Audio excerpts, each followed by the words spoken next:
All right. Ambalamusiza nnyo banyabo ne basebo. Abalangira n'abambejja basava ne banava. Kansubiri nti muli bulungi. Mujje bali kujja mutuusaako engalo. Buli omu gy'asinzidde okuwuliriza. Amannya mugabanyi nze Lumbuye Fred Ekekemko Ali. Kansubiri nti muli bulungi. Abakatuuka mwenna mbalamusizza buli atuuka tegeeza munno nti omukulu atumbudde. Twasazeewo tuyite ku mukutu guno ogwokubiri olw'ensonga nti guli omukutu gwandibadde gufunamu obuzibuzibu ngere mukimanyi nti babadde bagezaako nnyo gukwatamu n'ensalawo at least nkozese guno omukutu omupya tusobole okuba nga tulabagana bulungi nnyo. Kansubiri nti muli bulungi. Tubulanganya ebbanga libadde ddene olw'ebizibu ebyagaana wannyina okweggala y'ensonga lwaki mbadde mbabuzeeko. Mwenna ebizibu byagawo mwabimanya ebyantuukako era ne mulwana obwezingira okulaba nti nkola ki nfuna eddembe lyange. So nno yebigere bino era kyekindeese zijje tuwayeemu tukwaze emboozi nga Mukama embezi wange mugenda kunyumirwa show ya leero yakawungezi ka leero. Kyemulina okukola kiri kimu, buli omu ategeeze omuntu we nti omukulu atumbudde. Kyekyo kyokka. Era kansooke endowooza mbaweemu eddakiika emu 2-3 buli omu nga bwe yeeteekateeka then tulabe ki ekiddako.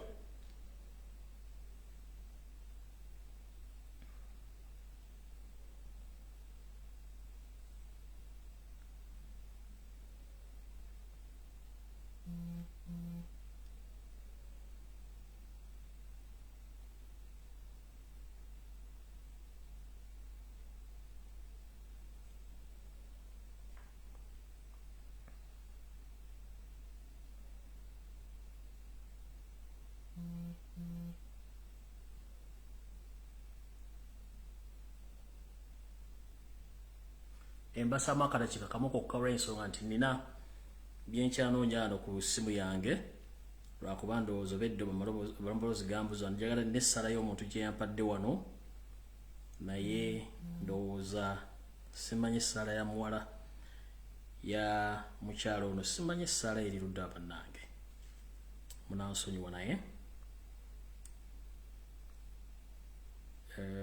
kyaginoonya wano kubanja tutandike n'essaala tuyoke tugende maaso. All right, essala njifunye nga sinatandika program wadde obabuuzaako njagala ntwala omukisa guno okutandika n'okusaba o program eno nga nsaba Mukama atukulembere mu ssaala eno ey'omwana ayagala struggle omwana omuto mu myaka asobodde otuwa essala. Njala mugiwulirize tulyoke tutandike bulungi. Buli omu owembeko wooli osobole okuwuliza essaala eno ey'omwana omuto ayagala enkyukakyuka ate nga naye alaba ensinga bw'etambula. Essaala eno etambula bw'eti: Mukama nkusaba owulize essaala y'omwana ono nga asabira ne Uganda wepo n'abakulembeze bafunemu okutegeera n'okumanya ki ekirina okukolebwa.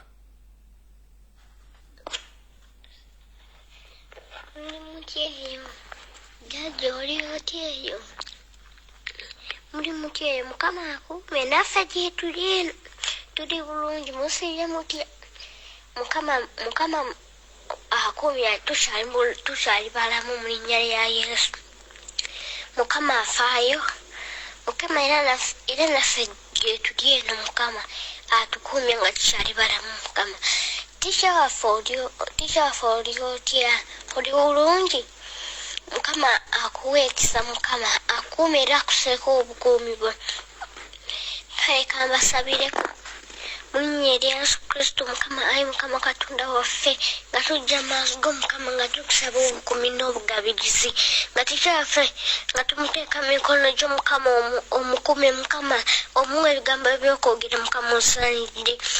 Oli wa kitiibwa oli w'amaanyi oli w'omukulu oli munene taata waffe jangu otuwa amaanyi jangu otukuze n'omusaayi gwo Mukama gwefeera n'ozuukire Mukama jangu otutaasa Mukama tukoowole Mukama osaanidde okusinzibwa jango tukulembere mukama mukama osaanidde okusinzibwa mukama ngandeta ticha mikono gyo mukama mukama mukuumu omuseeko obukuumi bwa Yesu taata mugabirire mukama taata wange oli mukulu oli munene gwe yafeera n'ozuukira jangu otutaase mukama osaanidde oli w'amaanyi teenoomu akufaanana teenoomu akwenkana Yesu jangu otaase tisha waffe mukama omuseeko obukumi n'ogabirizi mukama bamalayika jeri emugulu bamuwambaatire ekisakyo kimuwambaatire obukumi bumuwambaatire Yesu osaanidde okusinzibwa osaanidde okutendeza mukama gwe yafeera n'ozuukira mukama muwa ekisa kyo mukama muwa obukumi bw'omukama tomuganya ndwadde zonna kumutuukako mukama mukama omukumi mukama omuwa amaanyi osaanidde okusinzibwa osaanidde okutendezebwa mukama taata oli mukulu mukama nga tubanika musaayi gwa Yesu yonna gyali mukama muwa ekisa mukama mukumi mukama yonna gyagenda okukolera mukama omukulembeze bulungi mukama osaanidde okusinzibwa osaanidde okutendezebwa mukama gwe yafeera n'ozuukira osaanidde okusinzibwa mukama oli mukulu teenoomu akufaanana teenoomu akwenkana Yesu taata wange jangu otutaase otukuwe mukama nga ticha waffe tumukwata mikono gyo mukama nga tumukuwa mukama gwe yamutunda mukama muwe ekisa mukama osaanidde okusinzibwa osaanidde okutendezebwa mukama taata wange jangu otuwa amaanyi bannayuganda bonna bukana tubanika musaayi gwa Yesu naye yennyini tumunika musaayi gwa Yesu gyali yenna famire yonna mukama tubanika musaayi gwa Yesu osaanidde okusinzibwa osaanidde okutendezebwa mukama obawa ekisa mukama omuwa ekisa mukama mukumi mukama omuwa obugabirizi taata wange oli mukulu oli munene teenoomu akufaanana teenoomu akwenkana osaanidde okusinzibwa osaanidde okutendezebwa mukama gwe yafeera n'ozuukira mukama jangu omuwa ekisa mukama mu linnya lya Yesu mukama omuseeko obukuumi bw'omukama bamalayika gyeri omukuba bamuwambaatire ekisa kyo kimuwambaatire mukama osaanidde okusinzibwa munyika musaayi gwa Yesu mukama ng'ayogerera eggwanga mukama omuwummuza mukama omuwa amaanyi mukama era omukuumi mukama osaanidde okusinzibwa taata osaanidde okutendezebwa mukama jangu otutaase mukama abantu bangi baagala mukama munditisha wawe mukama osaanidde nga bakaba mukama nga bajjoni mukama osaanidde kakati mukama tumunika musaayi gwa Yesu ate nga alina emirembe mukama osaanidde okusinzibwa osaanidde okutendezebwa mukama oli w'amaanyi oli w'ekitiibwa teenoomu afa.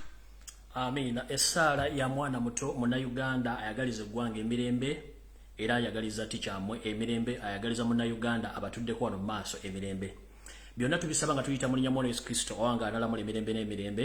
Amiina. Mbalamusiza nnyo bannayuganda mwena buli mukyasinzira okuwulira mu kitundu kyonna ekyensi ng'oyagala enkyukakyuka oyagala emirembe mu Uganda nkulamusiza gyebaleko gy'otuusaako engalo nga bulijjo ntera kulamusa ku bannayuganda buli mukyasinzira okuwuliriza abawangalye mu ggwanga erya Amerika mu kitundu kyonna ekya Amerika gy'oli abali e Canada abali e Brazil n'ezijja ku lukalu lwa Bulaaya abawangalye mu lukalu lwa Bulaaya mwena balamusiza mu ggwanga erya Bungereza ku lukalu lwa Africa ku lukalu lwa Asia ku lwa Middle East n'ewaka mu Uganda weponi mu East Africa balamusiza nnyo sijja kulanda ggange eyajja okusaba eryato ne bali mutwalako ngazze mu mboozi njagala kutangirawo mangu nnyo naye mu ntandikwa ey'olwaleero njagala kutandika bwenti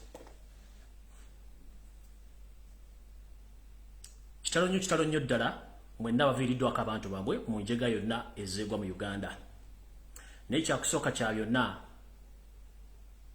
njala sooka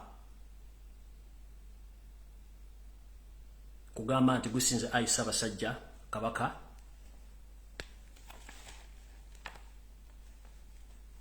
ekyokusalira kwa Namasole Margaret Nagawa Siwoza yaseeredde ennaku 2 emabega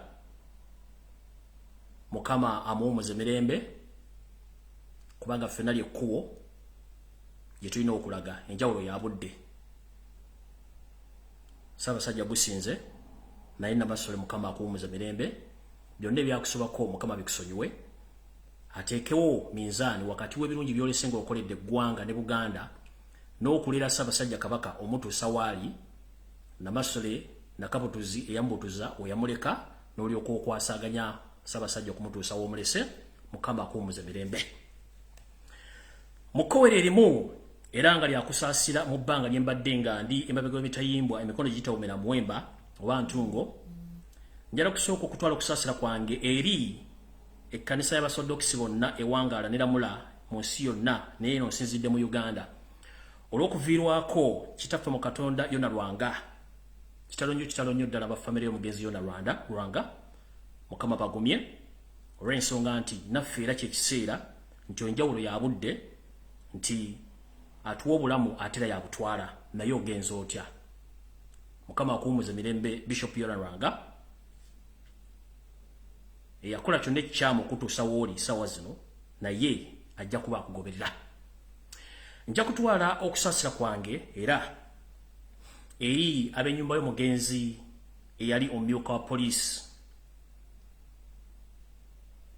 omugenzi Paul Lakech. Kitalonyo ddala olw'okuviirwako omwana enzala ya Uganda abadde aweereza eggwanga newankubadde nti awadde abaweereza gavumenti yabamusibira mu bbwa. Kitalonyo ddala. Mukama amuwumuze mirembe era n'ab'enju ye Mukama bagumye n'abantu mu Northern Uganda mwenna Mukama bagumye olw'okuviirwako mutabani wammwe omwana wammwe. Then enkola y'emu olw'okuba nti nze sisosola oba oli mu gavumenti kasita oba ng'osigala munna Uganda. Njala tutwala kusaasira kwange eri ab'enju y'omugenzi General Pecos Koteesa. Kitalonyo ddala okuviirwako taata wammwe muganda wammwe era naye yatufaako nga nkyali mu kkomera naye nga mujjukira bulungi nnyo nali namugambako nti bayinza okuba bamwetaaga babasinga okuba nga beetaaga obulamu bwe era ne babutwala. Kitalonyo ddala. So naawo era njagala okutuusa okusaasira kwange bannayuganda bonna abafiiriddwako abantu baabwe bwepo ne baganda baffe mwenna abali mu makomera abali mu kubonaabona buli omu gy'ali Mukama abenga akukingiriza osobole okuyita ng'oyita mu mbeera eyo yonna. Awo nno bwe mmala okunywererwamu n'abantu bonna bwepo n'okusasira Ssaabasajja Kabaka olw'okuviirwako maama erikkowe n'endiwummuza. Ngenze mu kkowe eryokubiri.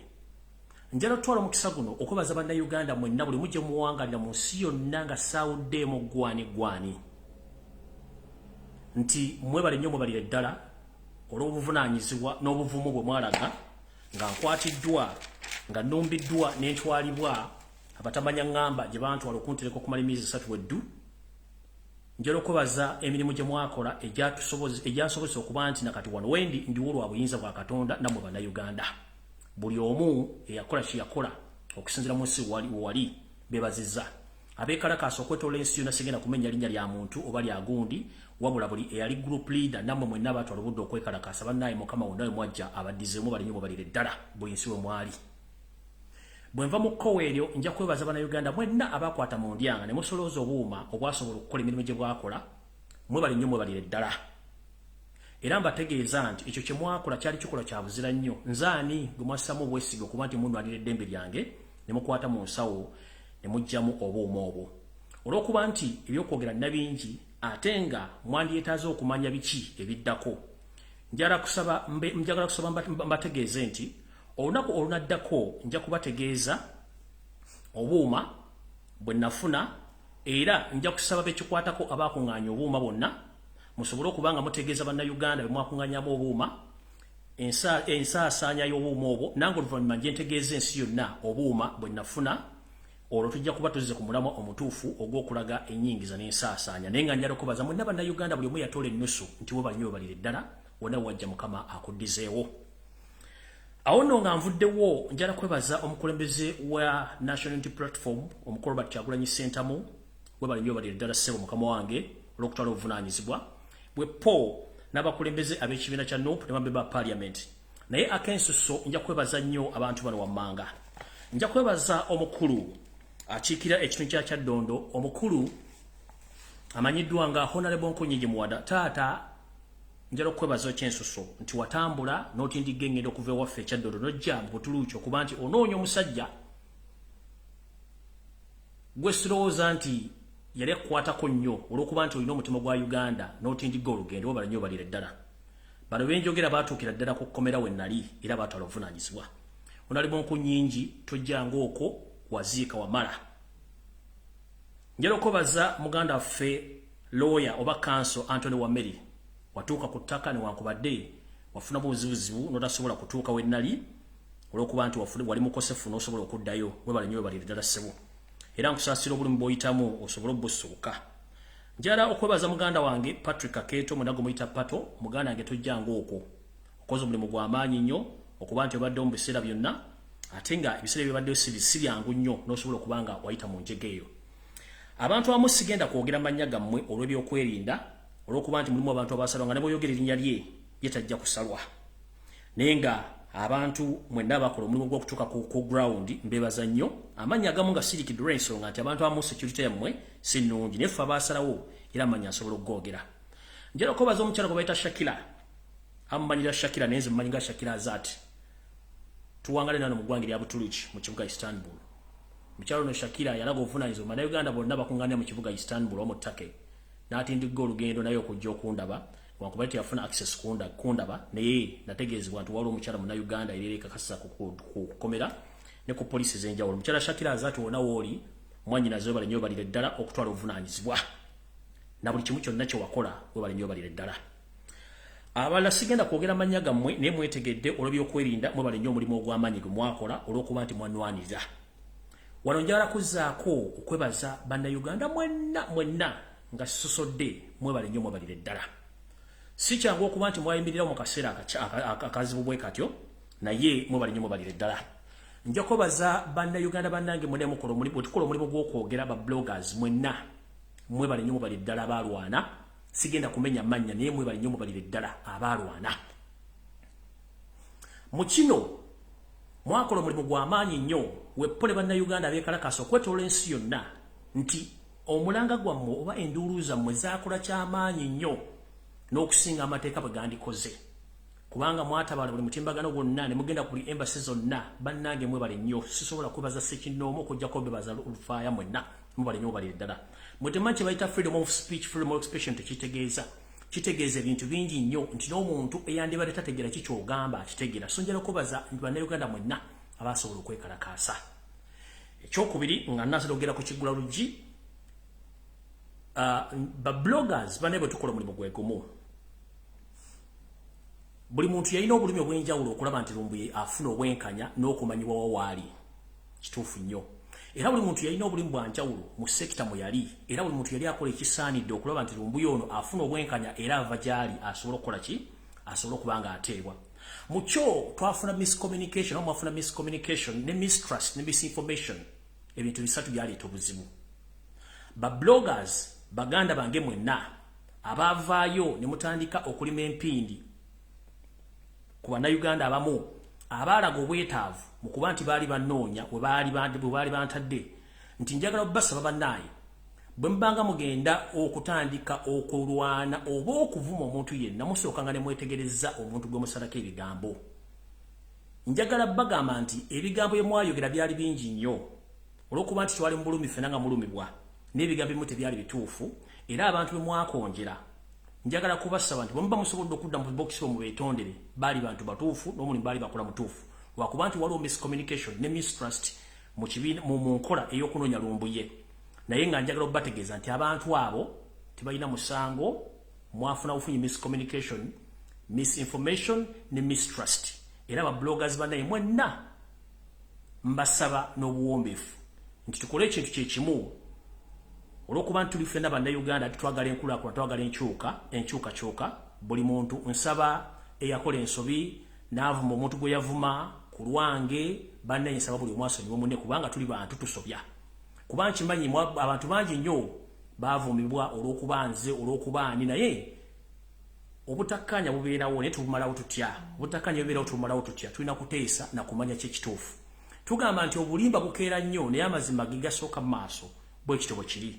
Obulimba bwali mungi mu kukwatibwa kwange wa mu bizibu byange naye ate amazima ne gavaayo ate gakyavaayo. Mu ekyo ngenda kusala mbagambe nti buli muntu yenna eyafuna information enkyamu ne mutandika ne mwevuma ne mukola mutya bannaye nsaba mu nsonyi okubanga yali nze yaleeta obuzibu naye ng'ekintu kiri nti ba bloggers banaye mu ne betukola omulimu gw'okwogerera eggwanga n'okwagala enkyukakyuka twetegereze nga tetunnagenda ku kintu kyonna kuwalampa muntu kumwogerako bigambo bikyamu kikolwa kikyamu nnyo eryo nno kuwanga ndivuddemu nga nfundikira njagala kugamba bwe nti ebigambo bingi ebyayogerwa okwetoola ensi yonna mu gavumenti ya wakati mu bantu abakolera gavumenti ba bloggers abakolera gavumenti abali bekwese nti bakolera enkyukakyuka kumbe nabo bambega bantu bangi nnyo n'abajali mikwano gyange abayogera ebigambo bingi ekyo si kyekizibu ekizibu kiriwo ekiti nze nno sina muntu gwe ngenda kulumba dde okuvuma wadde okunenya ndi munnayuganda ayagala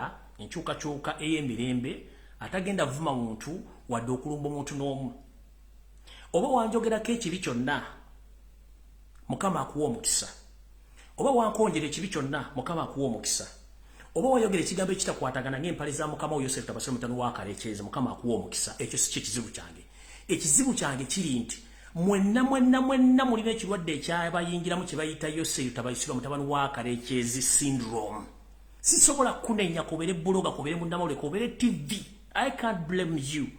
The only person whom I'm going to blame is Yoseri Lotabayisirwa, the son of Karekezi. He's becoming infectious to all Ugandans, whereby he bribes each and every person so that they can forget about their nation.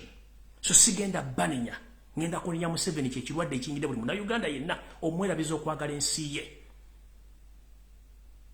Era temusubira nti nabbuloga bwengenda okulumba, temusubira nti TV gengenda okuvuma, temusubira nti namawulire gengenda okuvuma, oba omuntu yenna eyajogera kibi no obuzibusibwa mmwe ekizibu ekirwadde kye bayita Yosefu tabasira mutano w'akaleekyezi kyekirwadde ekirumbi banna Uganda mwenna ekirwadde kijja genda nga tufunye gundi tufunye jaabu yaakyo tugikuba ekirwadde kiva mujja sigala tuli banna Uganda tugenda sigalawo mufekka naye kyekirwadde nga kikoze eki kigenze kati sina gwe ngenda kunenya okujjako bagamba nti mulowooze emirundi ebiri ensi Uganda etusinga ffenna nange kennyini ensi Uganda ensinga Museveni ensi ekusinga TV z'omu Uganda ensi ebasinga abaatusookawo singa bakolanga ebitukola sinye ensi teriiwo kale n'olwekyo mwenna bannayuganda sina gwe ngenda kunenya eyakola ensobi eyasasulibwa ovumera ombuye okole buli kimu ekikyamu Mukama akwoki osinga okwagala nerowooza nnyo nga tonnava mu nsi yo obusente obwo bakuwa ze zimu ku ssente z'omuwomusolo ezisasulibwa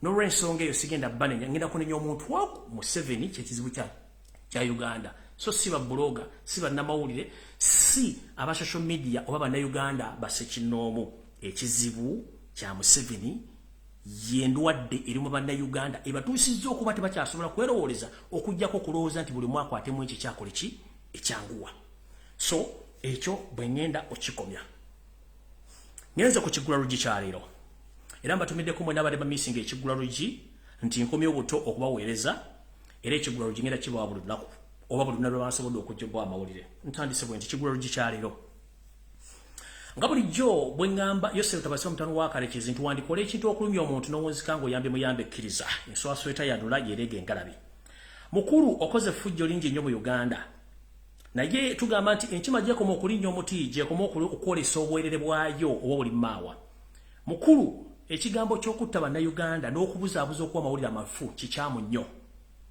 nze wayagalira ddala okwagala okunguleta mu Uganda era n'okola amawulire mangi nnyo which sigenda kunenya muntu yina nga mbagambye era muganda wange Okero Lyemu nkulamusizza nnyo webale emirimu gy'okola n'abakulembeze bonna bali mu bitongole by'eddembe mubale nnyo emirimu gye mukola sigenda banenya abapulira ekirwadde bakiyita Yosefu tabasira mutano w'akaleekyezi kyekirwadde ekibaluma sina gwe ngenda kuvuma dde okunenya wabula ekirwadde bakiyitaani Museveni mukulu Okero Lyemu bakozesa ensobi gye wakola ogimanyi n'abantu abalala naye nze ebigambo byenjogera bikukakatako era bikwata ne ku bazzukulu bo Museveni kyekizibu kya Uganda era kyekiba ekizibu bw'olabanga sitaani yeesitukidde okukwata mu lugo kiba kitegeeza baatumi baweddeyo kati ngenda basa mwenna bannayuganda ensi tetwemazaamu kubanga abaatusookawo baagirimu naffe tugenda givaamu n'abala bajje nkiddamu abaatusookawo baagivaamu naye n'abagenda okudda bagenda givaamu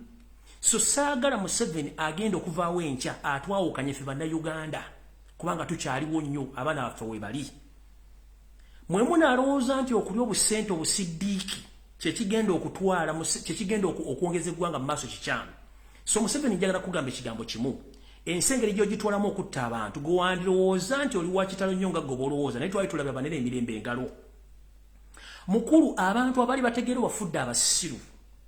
Mukulu abantu be twatulowooza nti bategeera ate kati bategeera. Gwe kennyini weefudde nti otegeera ate naye nga totegeererako ddala. Nze njagala kugamba ekigambo kimu wantuusa gye natuuka naye ate olina kye wankolera ky'otamanyi. Nkiddamu wantuusa gye wantuusa naye olina kye wankolera ky'otamanyi. Njagala kugamba nti nze nga nze Lumbuye Chemical Ali sikutya sina muna Uganda gwe ntya nga njogera amazima kuba kinkakatako mu constitution ya Uganda okwogera amazima. Oba oyagala oba toyagala. Results z'obwenzi tuzirabira mu kufunisa lubuto mukazi, kufuna siriimu na birwadde bya bukaba. Gye mukolera ebintu byammwe ffe tetubaayo naye ate bidda mu public. Kitegeeza nti omukazi bw'agenda ne bamuwasa n'afuna obufumbo obutukuvu ekiva mu kikola omusawo gy'atabaluba lubuto agenda okuzaalisa omwana oyo abeera omusawo naye tabeera nga mukola ebintu ebyo. Naffe Museveni bw'oba okola ebintu by'okutulugunya abantu n'okubuzaabuza banaga tetubeerayo naye bidda ate bijja kufuluma. Nze okukwatibwa kwange kwalaga Uganda ne bannayuganda ebintu bye mbadde mbagambira ebbanga erino omusajja afugidde eggwanga ku bulimba mpaka nakati abatakyakkiriza nti obulimba weebuli. Mujja tegeera nti omusajja gwe muliko Yoseeri Tibahabulwa Lutabayisirwa mutabani wa Kalekezi nsanga bisibe nsi yaleeta muzeyizedde. Bwe ngamba nsanga bisibe yasanga enseeteredde buli kimu nga weekiri n'abyonna n'abisiro n'abiddusa. Nsi yaleeta talinaako ntandiko wadde enkomero wadde address oyo gwe bayita nsi yaleeta. Mukulu nsi yaleeta Yoseeri Tibahabulwa Lutabayisirwa mutabani wa Kalekezi nsanga bisibe muzeyizedde. Weewumuzeeko. Weewumuzeeko. Okoze fujjo lingi ku bannayuganda but with the time we will pay heavily.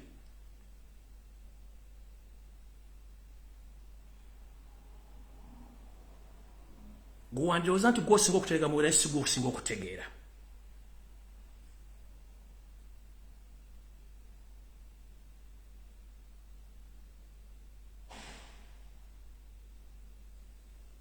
Era Ekigula Lujji nkifundikidde nga nkutegeeza. Mukulu nsi yaleeta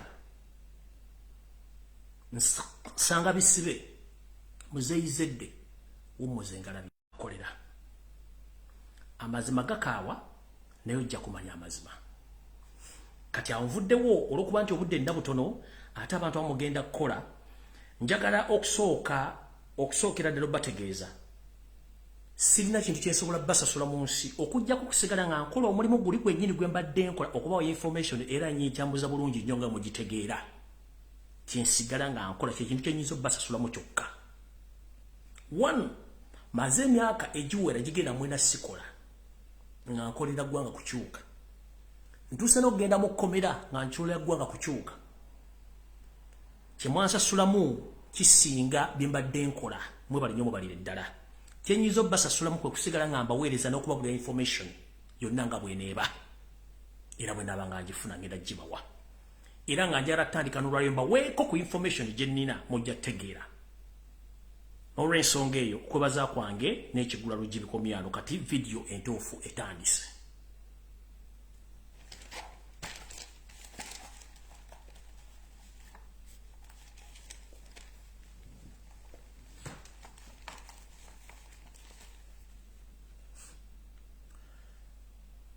Abaagala okumanya bwe nakwatibwa ejja kuba sitole endala era njagibwa mu butuufu bwayo. Essaawa zino olw'okuba nti tukyali mu kooti ebintu ebikyatambula nga mumanyi nti mateeka nti omusango togwogerako nga gukyali mu kooti. Na wano bwe kiri era ekyo kyo mbasuubiza nja kugubawa era mbabuulira engeri gye bankwatamu na buli kimu. Naye mbagambye buli muntu yenna eyankolako effujjo nga munnayuganda munnange sigenda kuvuma sina kye ngenda kukola. Ensi ejja balamuza kisa. Nze gwe mpalana era gwe mmanyi nti yakola ebintu bino Yosef Tabasira mutani wa Kalekezi. Naye babbulaaza mmwe ne basisita mwekuba emitima. Tunuulire ensi Uganda n'ensi endala ezigyetoolodde olyoka olumbe Lumbuye omutumbe ekyoyagala omuvume otuuke n'okumulyamu olukwe. Tunuulira ensi Uganda kyekikulu. Ntandise bwenti.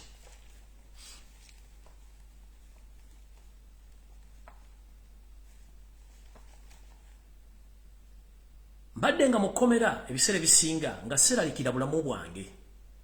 Naye nga neeraliikirira nnyo abantu basatu wessiri. Nga neeraliikirira nnyo Ssaabasajja Kabaka Ronald Muwenda Mutebi II Magulu Nnyondo olw'obulamu bwe, olw'ensonga nti ensiga zimwetoolodde era ekyo kyambiranga ku mutwe. Neeraliikirira omukulembeze w'eggwanga omulonde Robert Kyagulanyi Ssentamu, obulamu bwe n'ensiga naye zimwetoolodde. Neeraliikirira bannayuganda mwenna wamu nga saawuddemu olw'ensonga nti kino njagala nkibagambe mukiwulire. Mu nsi yonna Uganda ekwata kya mukaaga okuba nti yeesinga bambega mu nsi yonna abali ewaka n'emitala w'amayanja nga basasulirwa ssente z'omuwoomusolo. Wandirowooza nti ne neighbour akulya emitooto bwe binannamiro nti munnayuganda munno naye ng'ate embega awedde emirimu. Omwami ono alina bambega mu buli kitongole kyonna ekinene mu nsi yonna kye mumanyi, whereby nti employinga n'abazungu bamubegere. Recent waliwo omuntu gwe baakwata mu home office ya Bungereza ng'abadde embega wa Museveni. Era abantu abasinga obungi abammibwa obutuuze bwa Bungereza n'abaatikkibwa okuva e Bungereza yali nsonga ya mwami oyo embega wa Museveni gwe yali ataddeyo. Omwami ono alina bambega mu International Criminal Court. Omwami ono alina bambega mu UN nga n'omu ku bambega b'abakulu ye mukyala Winnie Byanyima n'abantu abalala baliyo abakulu emuluza nti bakugunavu. Mu Parliament ya Bungereza ayinamu bambega abamukolera bye yasasula ebizimbe amini bye yaleka amaze okusasula.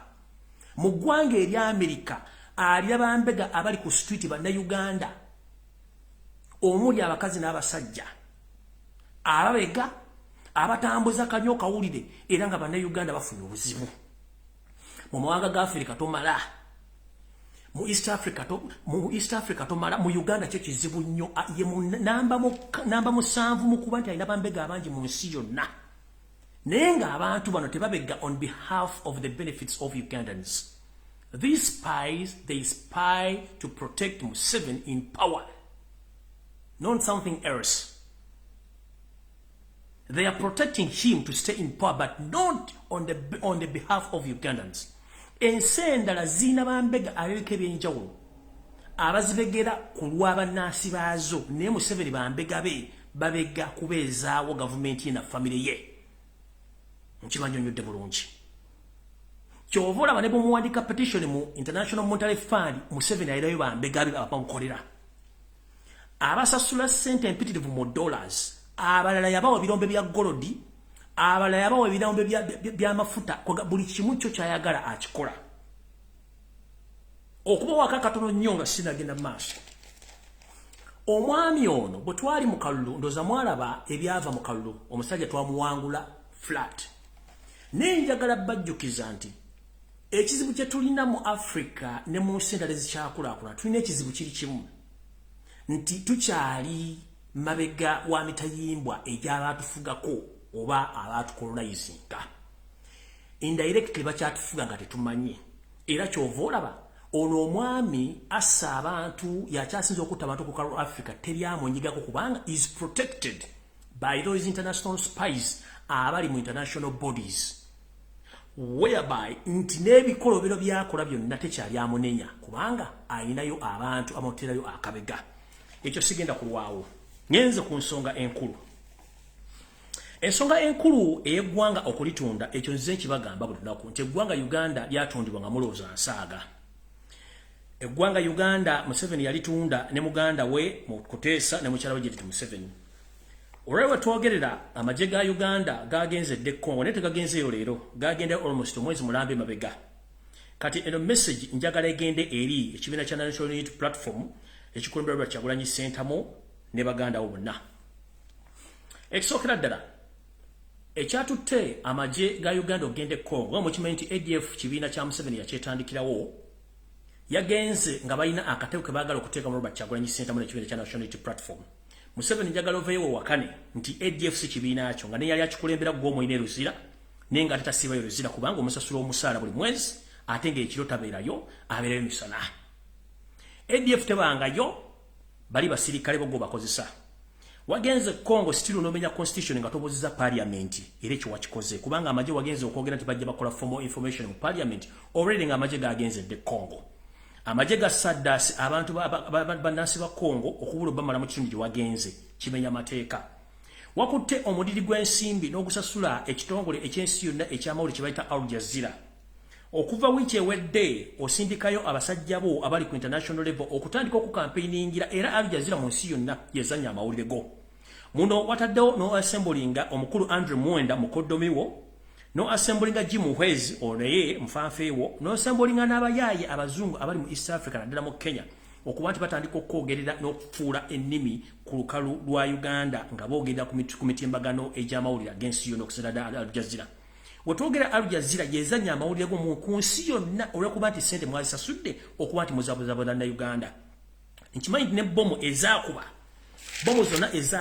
zonna wali ntegeke nga iso ne ssemu ebakola omulimu guno ekyo tukimanyi bulungi nnyo so mukulu Kyagulanyi Ssentamu uliza message eno omukulu ono bwe yasindise amagye Congo waliwo mission eyokuba nti baagala kukwatirayo abasirambi beetegekedde bennyini bakuba amasasi bakuba amasasi ng'abantu bano balina attires balina ne ballet zino ez'okumutwe balina ne membership za NUP eza card nga zisayiningiddwako gwe Kenyini Kyagulanyi Ssentamu nti go azibawa bagenda bakuŋŋaanya bakuba amasasi bayite ebitongole by'amawulire binene omuli Al Jazeera omuli CNN BBC bakavalinga abantu abo nga balina identifications ezo ne attires eza NUP bakite ku mutimbagano gw'ensi yonna kikonfaminga Robert Kyagulanyi Ssentamu gobadde sponsoringa abayeekera ba ADF era kino already bakiteeseteese zikyatuusa amagye tekyatutta amagye gane Congo n'ebigendwa bye bibira kubanga jjukira parliament yayise ensimbi okukola oluguudo e Congo terukolebwanga kubanga talina buvunaanyizibwa talina ndagano gye basalinga ne Congo ogenda kukola enguudo ezo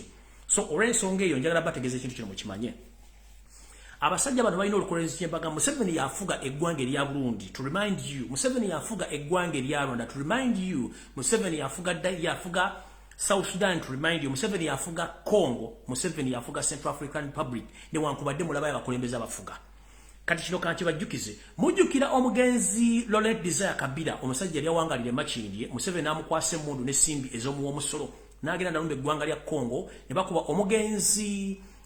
omugenzi Seseko Mobutu wazabanga ne bamujja mu bukulembeze Laurent Kabila n'atwala bukulembeze Laurent Kabila ono yalina omwana omujja na nnyina go bayita Kabila Junior ono yakavaako recently omwana oyo yali mutabani wa mugenzi Kabila yali mwana amujja na nnyina ate ng'omwana oyo munyarwanda pure okubategeeza kino omwana oyo omukubadde bakolera Museveni ensimbi empya nekadde mu ggwanga erya Congo si mwana wa Kabila ate mwana munyarwanda era nga ne contract zino bakola mu Congo omwana ono yabadde aziyisamu nakati weziri wetwogerera essaawa zino kino kigenda tambula kitya omwami ono osanga bisibe muzeyizedde ensi yaleeta musajja mulimba bulungi nnyo ate yeekweka bulungi nnyo tayagala mu exposinga ekintu ky'okuba nti batutte ataza NUP baagala kikozesa okusibirako Robert Kyagulanyi Ssentamu kubanga bakimanyi nti Robert Ssentamu bw'aba kyaliwo tewali kigenda kukolebwa mu Uganda ku nsonga ze balina ez'okukyusa obukulembeze mu kino era kye kimu famire y'omugenzi Sheikh Kirevu gwe bakuba amasasi eri mu kattuke kamu nti famire abaana n'abakyala baabawamba bali mu safe houses ez'enjawulo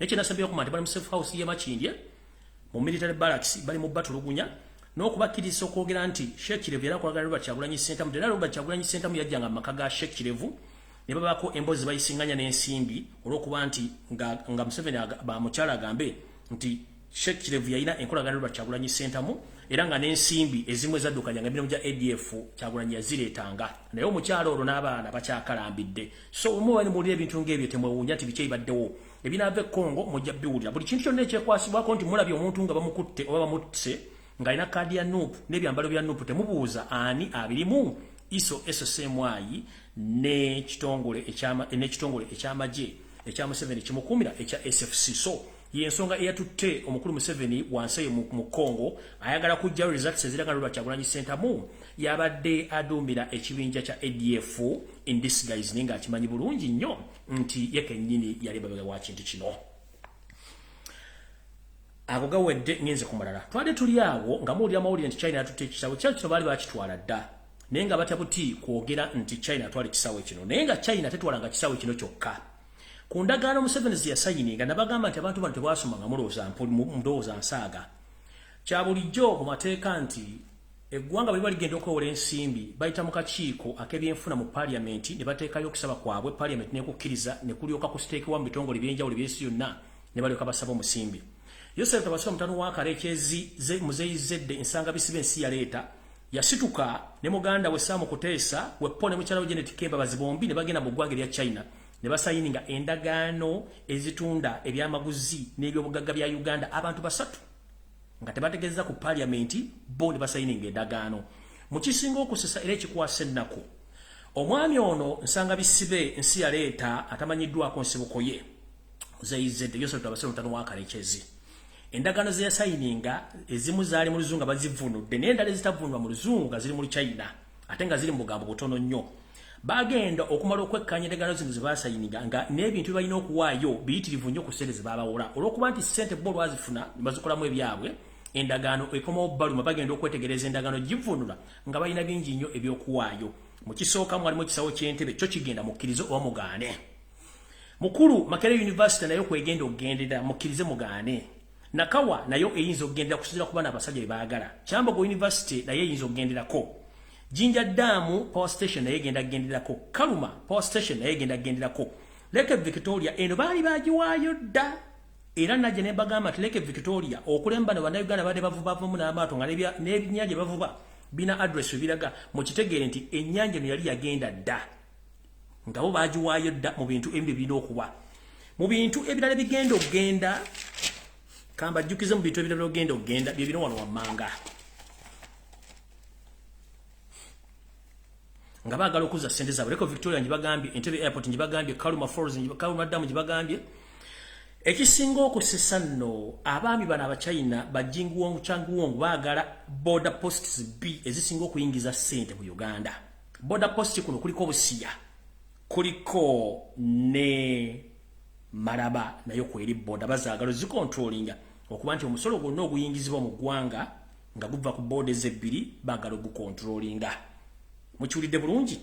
N'ebitundu ebirala baagala ettaka ly'e Kayunga. Nenga possible baagala Bbaale, baagala ne Karamojja okuba nti okumalayo ensimbi zaabwe. Mu ndagaano ezasooka baasayininga emyaka eta ne bagenda okwetegereza ng'emyaka giri 17 emyaka 65 gye balina okuba nti bali kavalinga ssente zaabwe. Yensonga lwaki ebintu bino Museveni byamutabuseeko nga tasobola bitegeera essaawa zino olw'ensonga nti yeekubya mizimu. Kati mwabagala okuprovinga information egyembawa nti n'ekiri Karamojja kifumba mituko njagala balaga ebintu bino. Olwaleero bukyanga lubanga lwa Mindi Karamojja ebyaddala yalumbibwa wala Karamojja bali mu kufa tebabalya ssente nti wali Karamojja ali mirembe. 1 babatwalira amagye tanka enyonyi babajjako mundu kyokkanga bukyanga Uganda ebeerawo Abakaramojja badenga babeera ne mundu zaabwe ne balunda ente zaabwe. Ennaku zino bassa Bakaramojja abayitirivu nga bayita ndi bayeekera abadde bategeka obuyeekera mu Karamojja. Okubalaga nti bano bagenze ku lutinga Karamojja gye tebamuwa minisitule ya Karamojja ogenda okunoonya ebirombe bya zaabu n'amayinja ag'omuwendo gwe tuyita mabo gali mu bitundu ki omulimu n'agukola n'amala ne bateekayo ba investor okubba amayinja gano n'okubba ebintu by'abantu. We twogera Abakaramojja ente zaabwe Museveni n'ababbi be balala bazibbi bazimazeeyo nga ne video gye nasembye okufuna information eraga bweti bano abasajja okumanya si babbi balwadde. Ente z'Abakaramojja zonna bazimazeewo zizo bazigo amagye ga UPDF gatwala ente z'abasajja Abakaramojja. Zizo UPDF ate nga balaalo bennyini bali mu UPDF. Mumutunde mulabe.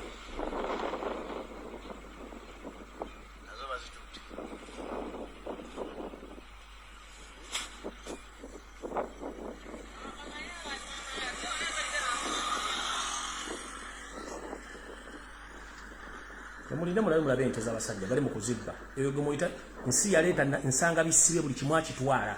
Kati ali Karamojja mu Buganda ettaka limulimye okutwala kati yagenze Karamojja ente z'abasajja zizo zonna. UPDF yezitwala zizo.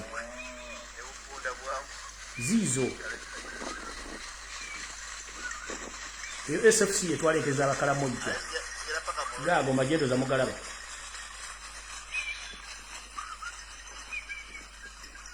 Awo Banyamulenge batwala ente z'Abakaramojja bali mu kubba ggwanga ddimalawo kati bagenze Karamojja gisaanya uzize ente z'abasajja bazimazeewo. Gaaga amagye Mugalabye wuuyo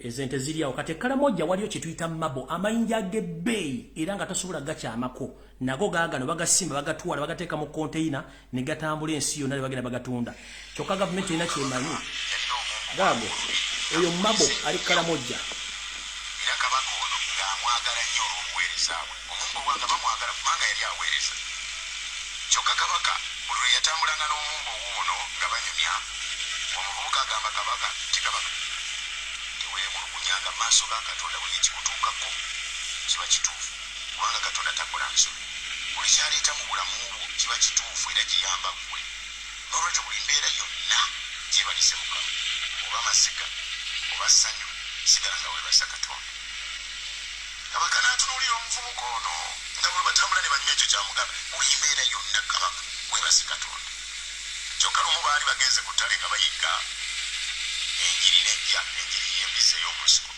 n'erumba kabaka omumbo ono n'alwana nnyo okutaasa kabaka we era awo sijja kulwawo nnyo kuba wudde tulina butono mukitegedde ensonga lwaki UPDF ne SFC bagende Karamoja kutwala golodi abazungu n'abawa ebirombe abayindi n'abawokusima ebintu ebirala abakyala ne batwala mabo kati je n'ababbi banne aba SFC abanyarwanda batutte ente z'abantu zonna Karamoja bazimazeeyo baganda baffe ab'e Karamoja bali mu kufa on the high rate batwalayo tanka for the first time ogenda okunoonya emundu okuzijja mbalunzi b'ente batwala tanka batwala ennyonyi batwala mamba it was not going to help those people to rescue them just they went there to cleanse those people to take their properties and their belongings and I'm informing the international community and the international medias, please stop defending Yosef Tibahabro Tabasura, the side of Kareki's Museveni.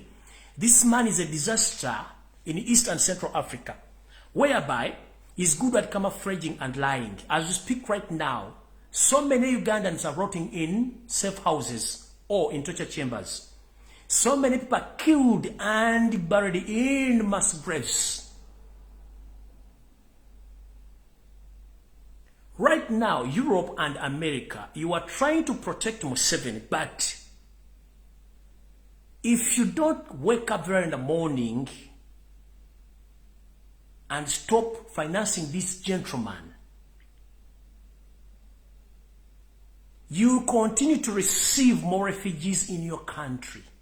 Not only in Uganda, but on African continent, whereby this gentleman is becoming a he's becoming a warlord. He's the one controlling Burundi, he's the one controlling Rwanda, Congo Brazzaville, Southern Sudan. Now it's happening in Ethiopia, coming in Somalia. He wants to destabilize Kenya too. And he's in good terms with Tanzania.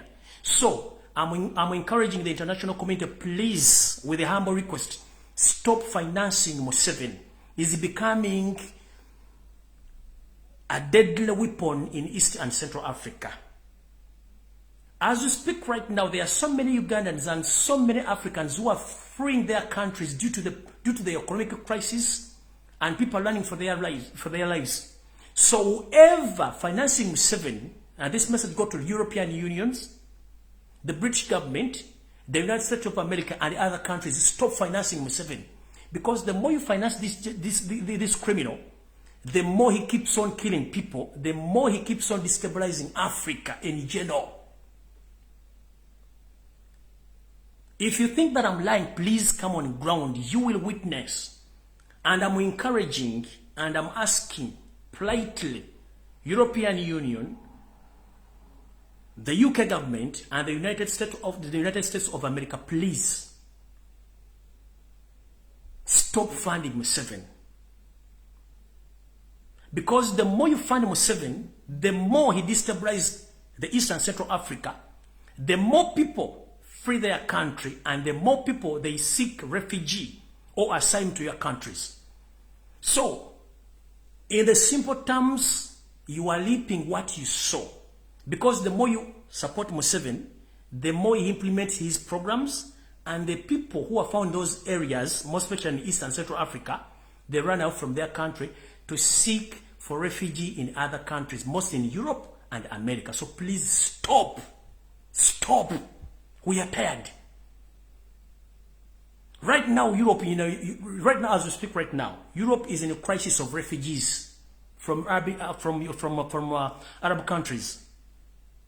Not because those people, they don't love where they come from. They love their countries, but you, with your double standards, you sell weapons to those mafias in those countries and they destabilize those countries.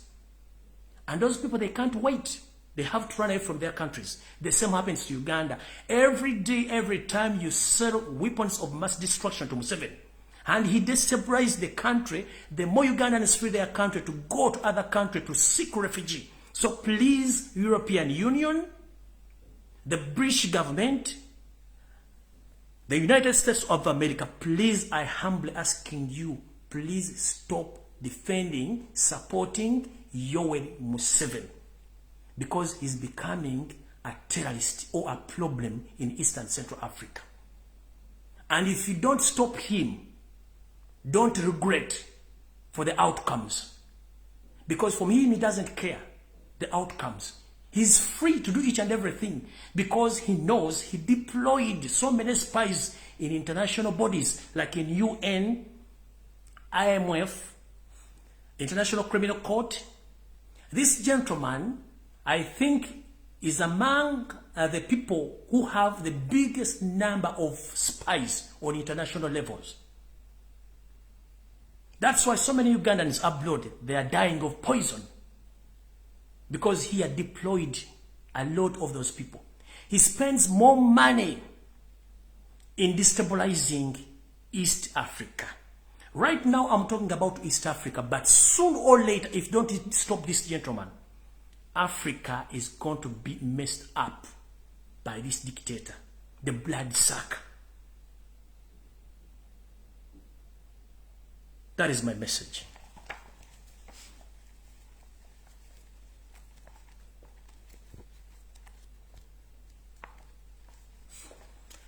Eno message njagala egende eri bana Uganda mwenna abawangalira mu border eyawukanya Tanzania ne Uganda. Museveni njagala wakandi bwagenze Tanzania wagenze ku ndagano z'amafuta. Endagano z'amafuta zaggwadda wakati wo n'omugenzi Pombe Magufuli.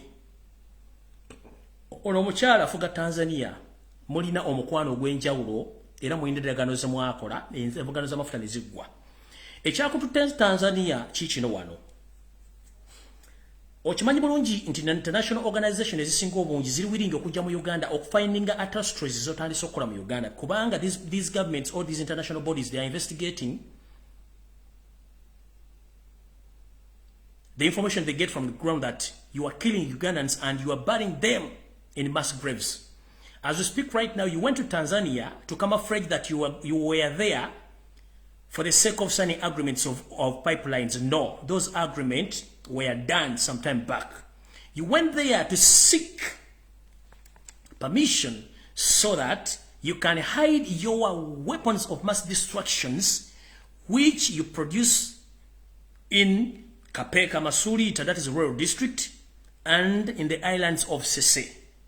And as we speak right now, within 1 week from today, you are going to start packing all those weapons on lorry-owned vehicles and you transport them to Tanzania because you agreed with that madam who's living in Tanzania right now to keep for you those weapons to hide the international community the truth that you are manufacturing and you are having weapons of mass destruction.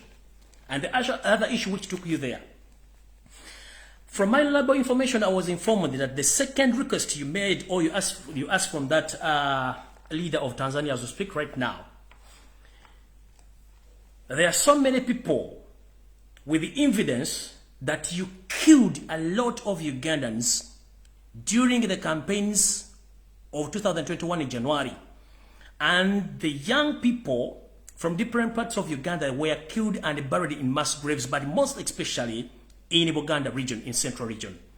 And these people were buried in different mass graves in Kayunga Sezibwa, Goma, Karangala, West Nile, Madugomba, Chifampa, Kalwanga Gomba, Kapeka Masulita, that is Ruwelo. And right now, you want to hide the evidence from the international communities or international bodies who are willing to come and investigate these mass graves. You ask for the permission from the Tanzania president to allow you to transport some of the dead bodies which you buried in these mass graves.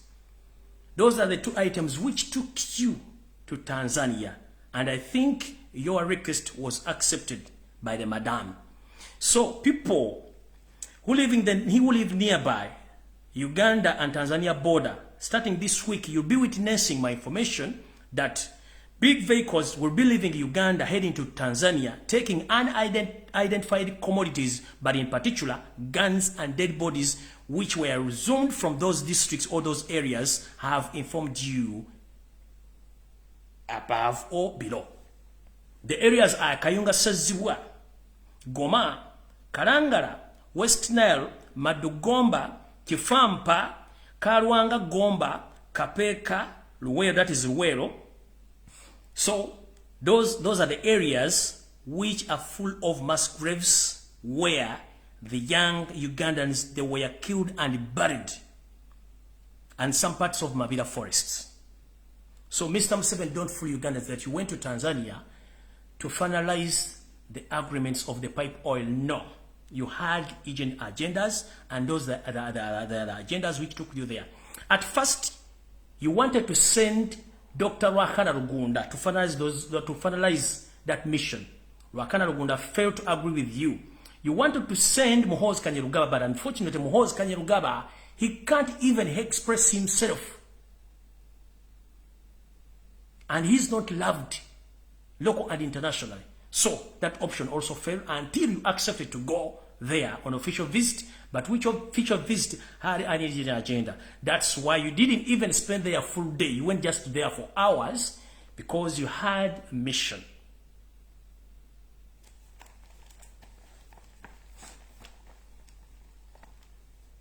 Security alerts.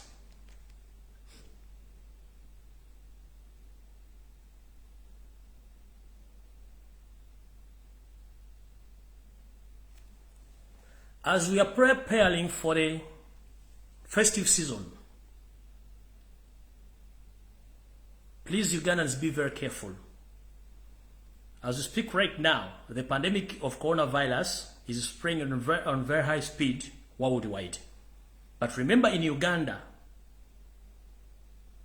God's still favoring us so that we are still surviving. But Museveni and his mafias, they are planning a third lockdown due to coronavirus. They held some meeting with the Minister of Health, and they start doctoring some COVID-19 numbers so that they can broadcast, or they can start putting pressure on international community so that they can give them money as they did last time. But Mr. Museveni, please stop this. Don't drive us to the dead end. We've seen enough. Try to behave like a mature man, and for the first time love your country. And I'm mistaken, it's not your country because you're a refugee. You're a refugee from Rwanda. You have no history in Uganda. That's why you're behaving like that. How dare you go invest in European countries or in foreign countries and you don't invest in Uganda? Recently, you went to Kenya, or you went to Tanzania, sorry. You funded and you constructed schools there, but in Uganda, schools are still closed almost for 2 years. 50% of Uganda economy is invested in Rwanda.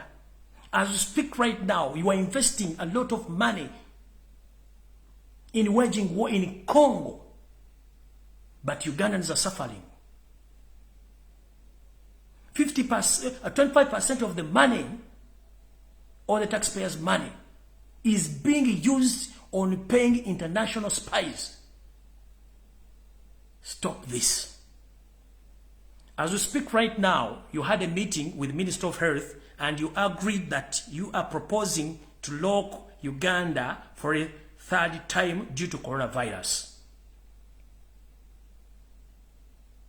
And Ugandans get prepared. In case this happens, don't say that I didn't inform you. Because this gentleman is wicked. He doesn't want to know. In the process, you know, last time when I was fighting with him about the things which we were planning to do during the pandemic outbreak in Uganda, he was planning to kill a lot of people. Indeed, he killed some of them, but he killed the prominent people. And right now as I speak, he's planning to kill some prominent people in Uganda. You know, there are so many Ugandans who don't understand Museveni's tactics. Museveni is not a friend to anyone. He's a friend to his family. The rest, you are just helping him to finalize his mission.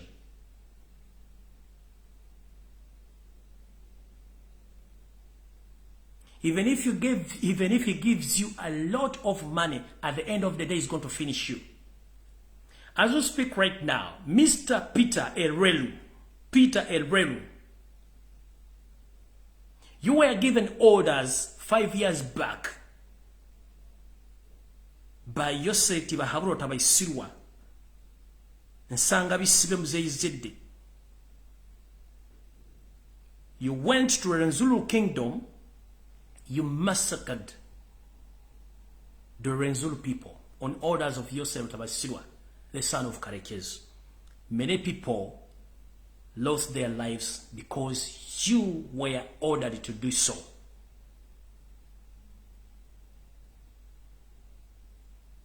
You went on praising yourself and praising the man who gave you orders. You know that you wanted by an international criminal court, but before you be wanted by a criminal court, there is a mission of finishing you. Mr. Peter Elrelu, I told you that I'm a Ugandan who doesn't care whether you support Museveni or you're supporting any animal, you're supporting Nup or you're supporting what. No. I care about all Ugandans. And if I get information about you, I'll inform you and deal with it. Mr. Peter Elrelu, Museveni held a meeting last 3 days and they agreed that Peter Elrelu, you know much and you are becoming a problem and you might be a witness somehow, somewhere when Museveni is overthrown or Museveni will be questioned about the catastrophes he committed in Uganda.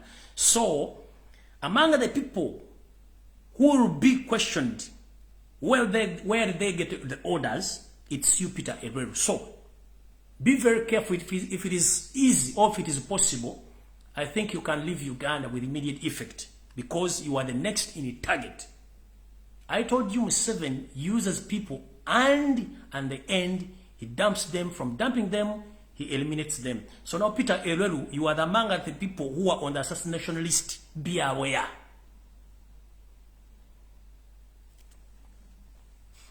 Sam Engola, Mike Mukula,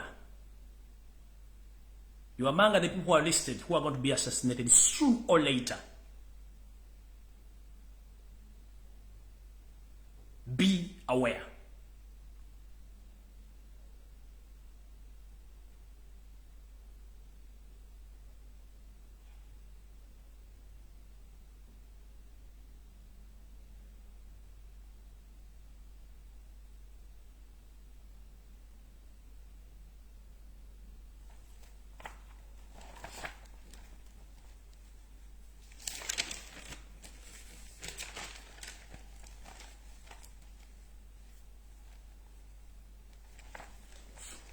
Ngenze mass.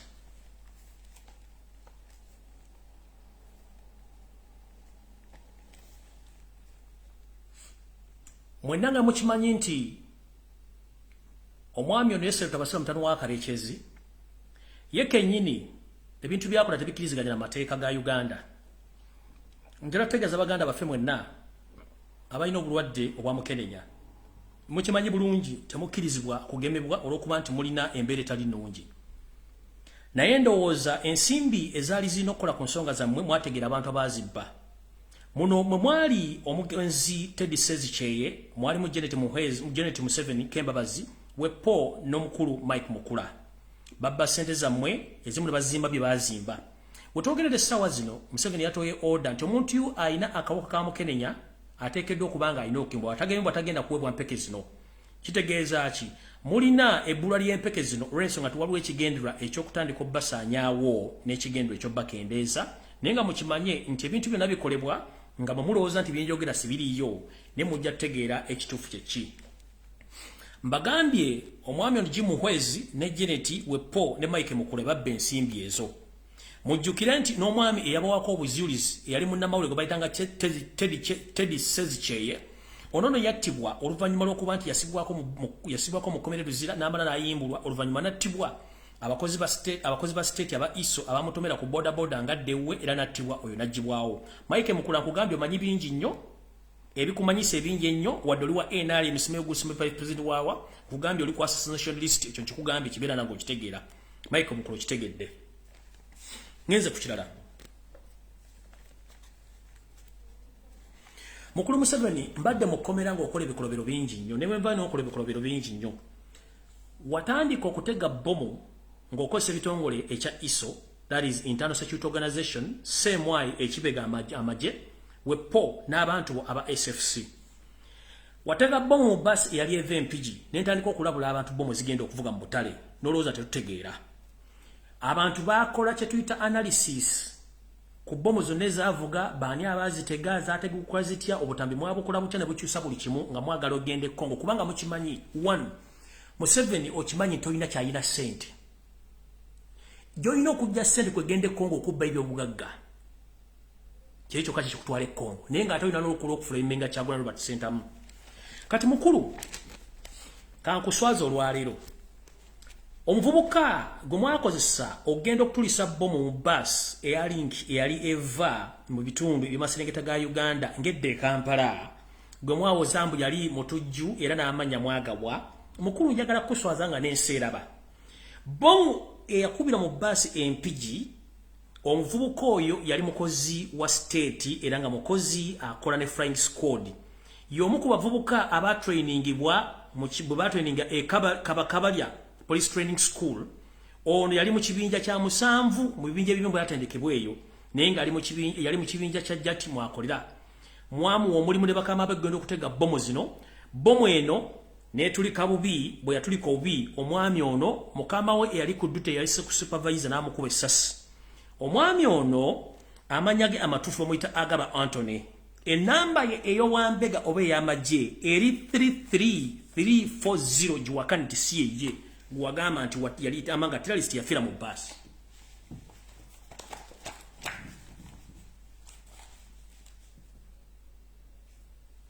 omwami eyabalukira mu bomu eyabalukira mu basi ya link empigi omwami amanyage ya Agaba Anthony enamba ye ey'amagye ey'owambega eri 33340 bomu yabaluka naye teyabaluka nga mwali mujagala omuvubuka ne mutusaako obuvune olwokuba mwate mwagala nsetegeere identification ye mukama we eyali ku jute n'amwekubira amasasi n'amutta mune mugaa nti mwasse mutujju which is wrong Museveni waleeta abasajja n'abakazi okuva mu Afghanistan bali luddawa teri amanyi bali era mwajjawo olukusa oluyingiza abantu mu nsi Uganda abatamanyiddwa kuvuna buddo ne mubayingiza njera tegeza bana Uganda bomu zonna ezikubye Kampala tekuliko mutujju n'omu akubye Uganda kanterere namu 1 ebibiina by'abatujju byonna mu nsi yonna birabera website njagala mugende mukebere ku website y'ebibiina by'abatujju byonna oba kuliko message egamba nti bawoniga Uganda ne bagenda jirumba mbagande Museveni ayina bambega mbuli kitongole n'ebitongole eby'amawulire ayina bambega alina website esobola okufulumya amawulire ku yenga ye ne bagatika ne muza nti matuufu eyo alati yafulumira mu Bugereza mu Bungereza labudde Uganda bambega ba Museveni bawandika articles bazisindika mawulire kyobala ndi BBC tetera kufulumya mawulire ga Uganda kubanga bakimanyi Museveni bamukolera teri website eraga nti Uganda ino lutalo n'abatujju tekiriyo bantu babeya bategeka teri mutujju ku ddala lya nsi yonna amanyikiddwa asobola kujja kukuba mu open space. The primary targets of the terrorists worldwide are the crowded places. Nchiddamu teri mutujju mu nsi yonna ajja kukuba kibangirizi kubanga ye abazze n'ekigendwa kulumya ggwanga na kulumya bantu kutwala message eri omuntu oyo. Njagala Museveni oveyo swaze ggwanga before nga tonategula bibombi bya kisiru website chozi kube ku mezo zo bannamawulire bo or against Uganda bali bagitaddeko obutuju nti bagirumbye bagenda jirumba kebere Al-Shabaab tetwatirina kye twagaza kubanga Al-Shabaab is part of your job. ADF is part of you. This is to remind Ugandans, since Museveni came in Uganda in 1950s, he started camouflaging and killing those people whom you think that they will become obstacles in his wish or in his dreams. There are so many Ugandans who lost their lives during the 50s, the 60s, the 70s, and the 80s. Okumanya kasajja kano kachamu kasasula amawulire bannamawulire n'emikutu gyonna mu nsi yonna ne gisiiga omugenzi Idi Amin Dada enziro to the extent ne kamuteekako n'ogw'okulya abantu.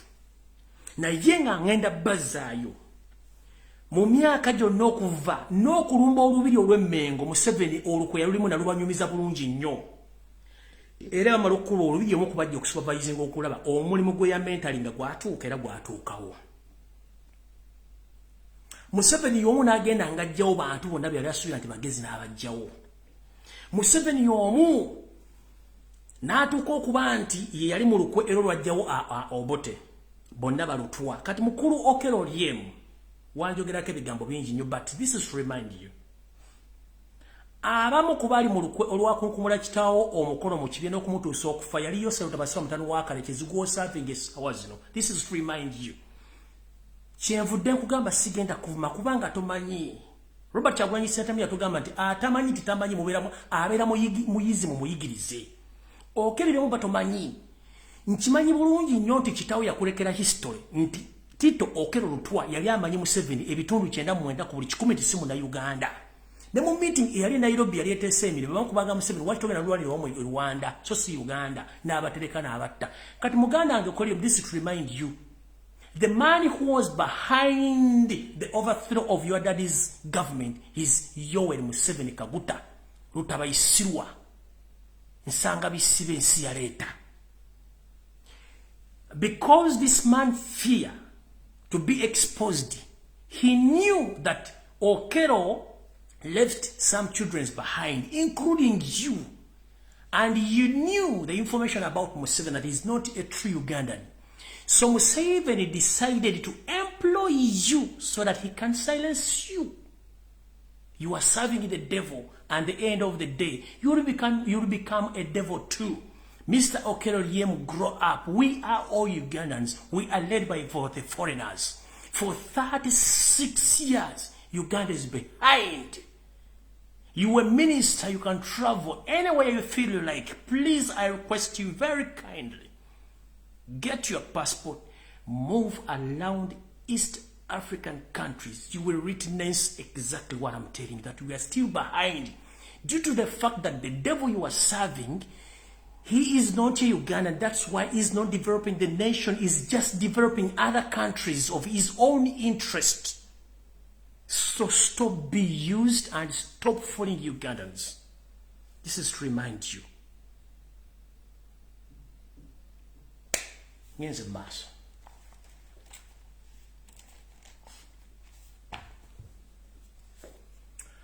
Bomu bomalo zikuba nga kyoyagala pressure kuyitiriddeko. Mbazayo ko emabega mu 1970 Museveni ne banne batandika ekibiina kye bayita Flonasa. Ekibiina kino kyajjanga kirwanyisa omugenzi Idi Amin nga bakola ebintu bino wammanga. Bajjanga ne batta abantu ba prominent figures, bannabyabufuzi, bannaddiini, okubba banka, n'okudestabilizing eggwanga, n'okubuza ebyetaagisibwa okwonoona gavumenti ya Amin. Bakikola bulungi nnyo nga batega ne bbomu ze bakola olwaleero. Okutega bbomu Museveni yakutandika mu 1970.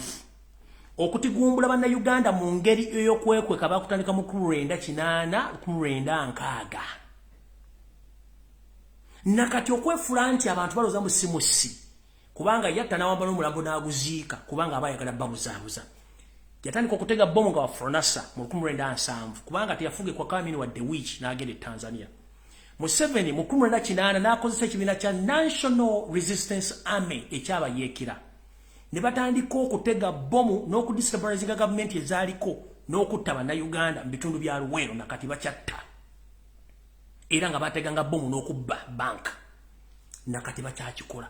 Mu 1900 oba 2000 Museveni y'omu akozesa ebibiina bino wammanga kubanga yamanya bw'ataba na bibiina bino tagenda kukola ne yeeterawo ISO ekitali mu mateeka, SEMA tekiri mu mateeka ne SFC tekiri mu mateeka. Bino ebibiina bino ebisatu by'abatujju. These three organizations, they are not anywhere in the constitution, but they feed on the taxpayers' money, and their duties is to stabilize Uganda so that Museveni can stay in power for long. And they are the responsible for the bombing of Uganda or the bombing of the capital city. Not Al-Shabaab, not ADF. Remember, ADF also is owned by Museveni, and it's a registered entry in his mustard seed book of camouflaging. Is the one behind Connie Joseph, who terrorized the northern Uganda almost for 25 years. He's behind the late Alice Lakwena, who is not known, even his siblings or his family. They're nowhere to be seen. So don't joke with this gentleman. He's good at camouflaging. So all those bombs which exploded in Kampala and the other suburbs of Kampala, don't be fooled and don't be like Museveni is behind of those bombs through using his own manufacturing entities, that is the International Security Organization, ISO, CMY, and SFC. There is nowhere in the world a terrorist can move with identification. There is no anywhere in the world a terrorist can come and explode the bomb in the open space. Nowhere. Uganda, as a country, and in particular in Kampala, the capital city, is among the crowded cities in Eastern Central Africa. How dare you say that the terrorists went to the open spaces at the Kampala police station and the Parliament Avenue? How dare you lie to people? Tulina tax park, tulina malls, tulina ebisalo by'omupiira, tulina buli kimu n'ogamba omusajja yagenze n'akuba ku CPS nga n'abe kugamba. People stop being fooled. Kati okulaga nti bana basajja bafu. Mbabuulidde omusajja agent eyafiira mu boom amanya ge ye agaba Anthony, force number eri 33340. Eyo entandikwa ya bomu. Kati bw'omanga ono agent yatukira mu bus. Bamutta supervisor yamutta. Ate kati bano nyenze mu maaso.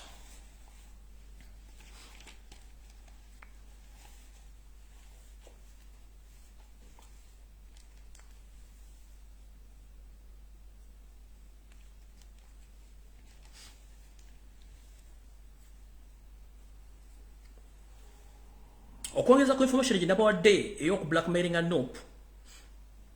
Waliwo power struggle mu State House wetwogerera essaawa zino. Ye ng'omuntu ayagala kivaamu naye atasobola kivaamu. Muhoozi abantu bamwagala. Oli omutunzi w'ebiwolo n'ebibumba abantu bamwagala kati waliwo obuzibu. Naye nga ye agamba Muhoozi yalina okufuga eggwanga kitajja kusoboka. M23 nayo ente ya Museveni era naye teralizinga Congo ku ssente z'omuwa omusolo. Wetwogerera essaawa zino nabagambye nti bano abasajja batwala ataza nupo omuli obukofiira uniform weapon ne identification already ziri Congo. Nkiddamu uniform za nupu omuli obukofiira ne card ziri Congo ate nga nsayiningeko omukono gwa Robert Kyagulanyi Centamu. Bwe munaawulira nti bakutta abantu abasiraamu nga babasse era batadde ku international medias nga abaplays nti Kyagulanyi abadde abafandinga n'ebintu ebyo bino mutegere butegeezi kye kigenda maaso era mukitegere bulungi nnyo. Enanga ne bano temuddamu kulimba ggwanga musirike busirisi kubanga kye mukola kya bulabe nnyo. Eggwanga mulifudde ekizibu abasiramu bafuukidde olukokobe ate nga mulowooza nti ensi tebalaba, ensi ebalaba. Ebintu bino sasa dakika 13 ndoddewo nnyo ndoza nja kubaddira olulala mbawo information edda kati right now njagala kukola kye tuyita summary bw'obufunze. Amawulire amala nja gabba olunaku lwa kuba saagala gaba wamangi. Ekisookera ddala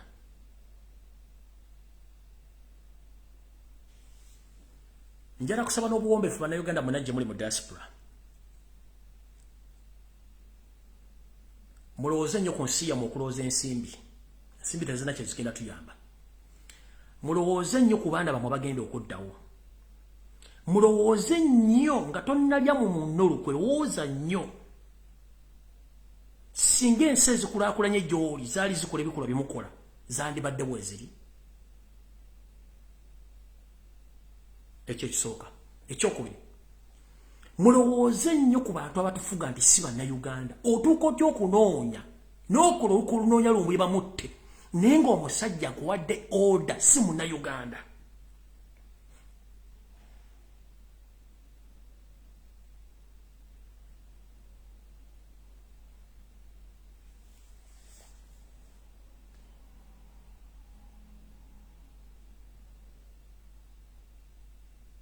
Ne mugenda mutunde ensi abantu basatu.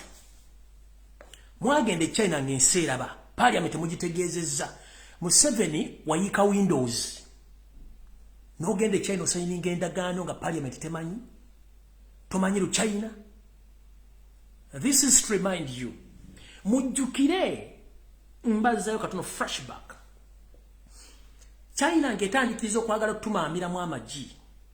Yasooka negamba nti esindise eyaliko Chief Justice wa Uganda Bati Katulebe mututte China emuwadde omulimu okubeera omu ku beebuzibwako mu mateeka. Kumbe ono yali agenze kutunula mu ndagaano ensi Uganda ng'egye bagenda gitundamu n'okuba nti y'omu ku bagenda okuba nga bayimira wakati wa China ne Uganda. Bati Katulebe mujjukire bulungi mwenna abalina obwongo. Bati Katulebe kyamutwala China kwali kukola bintu bya Museveni bino. Era akyaliyo, if I'm not mistaken, mukujo nga yakoma mu Uganda. Olugero gya lutandikira. Oyo bwamala ogenda. Janet Kembabazi eyakoma mu sininya 2. N'agamba mu silabasi y'Uganda tugenda teekamu Oluchina. Kino kye baakola okuteeka Oluchina mu silabasi baali batupreparinga nti ensi bagenda gitwala batwagiguza naye okubayambako kutambuza ebintu byabwe. Bannayuganda balina okusoma Oluchina. Njala kubuuza Janet Kembabazi.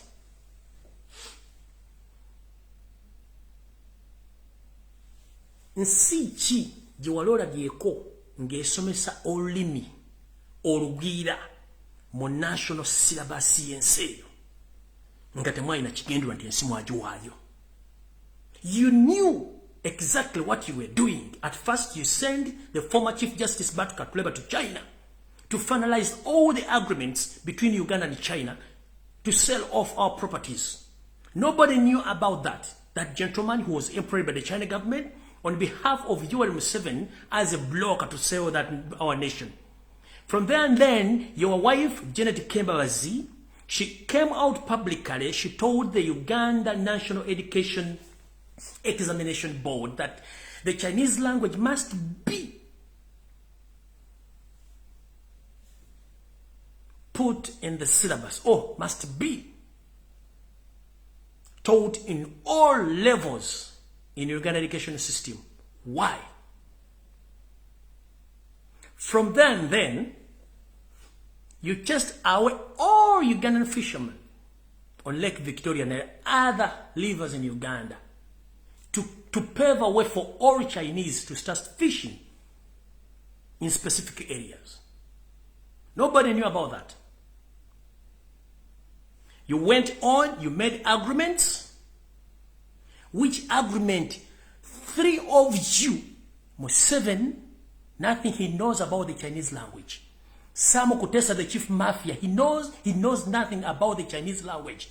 Janet Kataha, Museveni, the senior to drop out, you know nothing about Chinese language and about all those agreements. You didn't know what was hidden in those agreements. Right now, you are leaping what you saw because you didn't read the agreement properly. Oh, carefully. Right now, the Chinese government or Chinese companies, they are still demanding more of our properties, including the border posts of Maraba and Busia, because they need to collect more money so that they can refund, they can get their money, which they lend to you.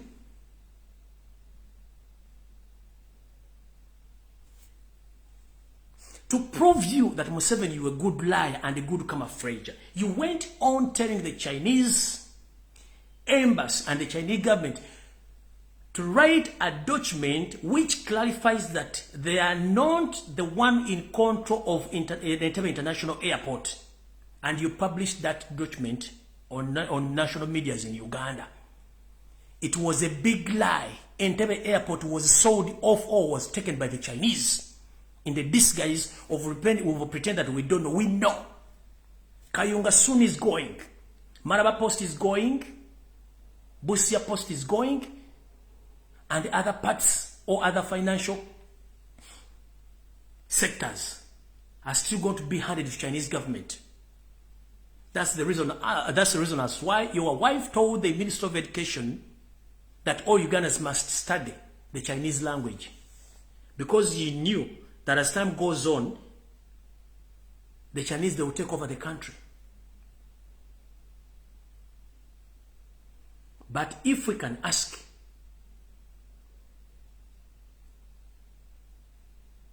who authorized you to sign those agreements? And where is that money?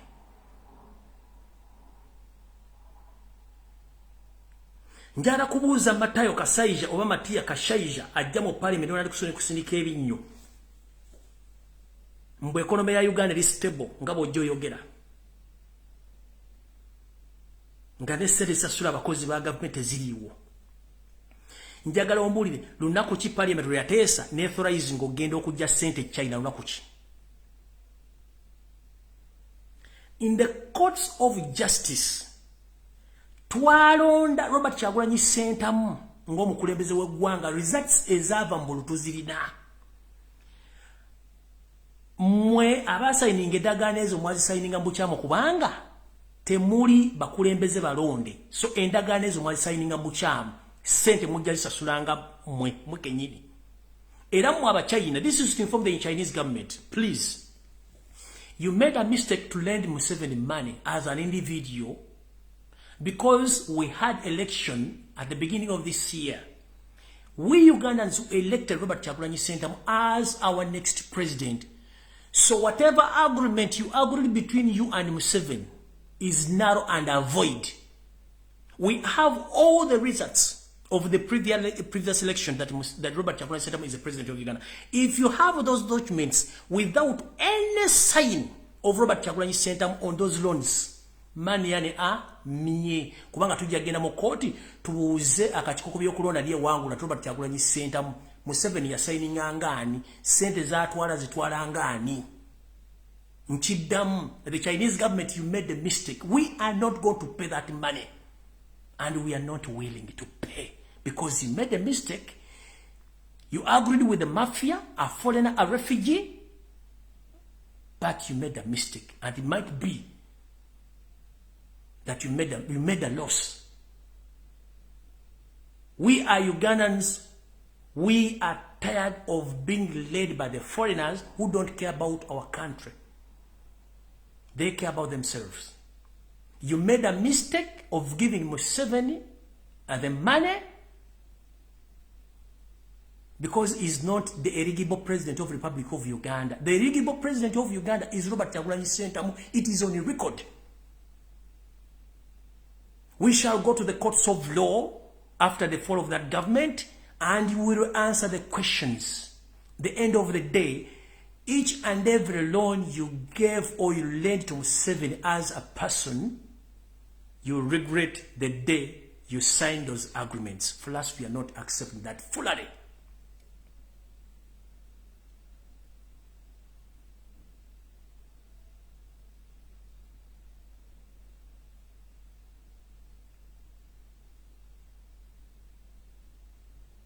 Tetugenda kukkiriza nonsense.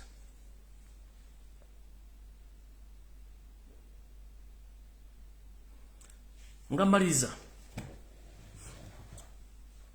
Abantu abazanya katemba ne Museveni mu bintu ebyo byokwerinda n'ebintu by'obulamu mulekeraawo. Bannabyabufuzi. Kirabeka bannabyabufuzi abantu abalona mwavaako mwagenda kukiikira bitundu byammwe bya kyama.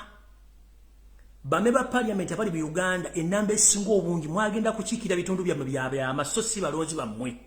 Bwe mufuna ssente mugenda mu lodge, mugenda mu ziwoteri, kugula mamotoka na kuchakaza bakazi bammwe so si bannayuganda. Wetwogerere essaawa zino enamba esinga obungi bameba parliament tebasobola kuva wadde okwadressinga ensobi ezigenda mu maaso mu ggwanga. Njagala muve mu wakana nti mwagenda kukiikira bitundu byammwe bya kyama. Let me change this statement to English. 80% of all elected members of parliaments in Ugandan parliament, they have forgotten that they were elected by the people or their voters. They went there to represent their private parts, and they are enjoying the taxpayers' money. There are so many lot of catastrophes which are taking place in Uganda, but nobody is talking because they were paid to keep quiet. You went there to represent your private parts, and you are enjoying right now. There are so many Ugandans who are rotting in jail. The judicial system is corrupt. Police is corrupt. Everyone is corrupt to the extent that Museveni he had reached to the extent of corrupting even families of those whom he had killed. As we speak right now, the late Sheikh Chilev, his entire family is suffering in torture chambers. And the man is busy placing the family to accept that Sheikh Chilev was a rebel leader and is affiliated to NUP. His young daughters, they were all left in those torture chambers, and I was informed.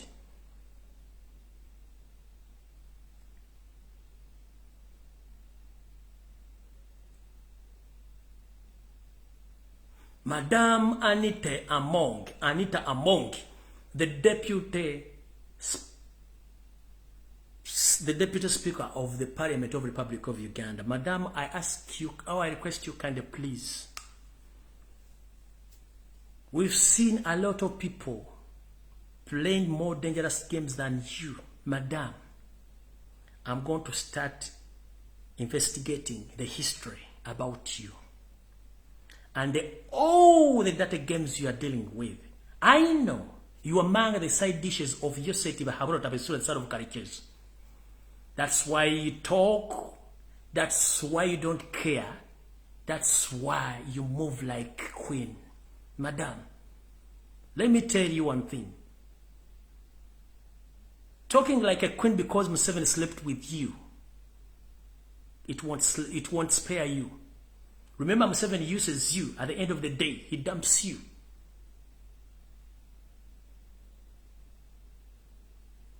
As we speak right now, you are a game changer, I know. You are doing a lot of atrocities. You are financing a lot of dangerous games in Kampala in Uganda. Recently witnessed during the campaign times, we were given a lot of money, in billions, and you display that money in the other part of Uganda, in your constituency. Right now, you are the one who meets all those people who are going to play data games in Uganda. Because at one time, or you you're still sleeping with Museveni, I don't know, but the information which I have that you are among the side dishes of Museveni. You are using your private parts to terrorize Ugandans because Museveni knows you, that you are so sweet. Nyabo, we've seen a lot. We've seen a lot and we suffered a lot. How many knickers do you put on when you're coming to the parliament? How many dresses you put on when you're coming? You put on when you're coming to the parliament? Just one. Be very careful.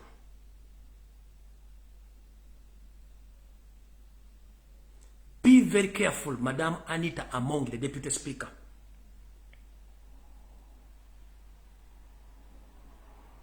We know that a big number of all MPs, they went there to enjoy, to satisfy their private parts, not to represent Ugandans who voted them. But this is the last warning. Ugandans are watching.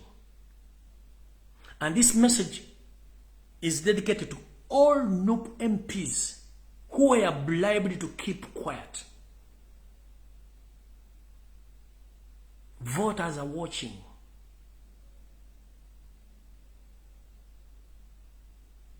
My last message to the President of the Republic of Uganda, the elected President Robert Kyagulanyi Ssentamu.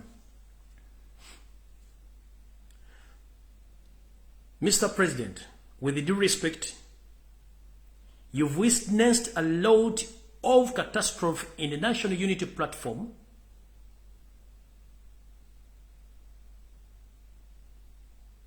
Home and away. So many people betrayed you, including the MPs, betrayed you.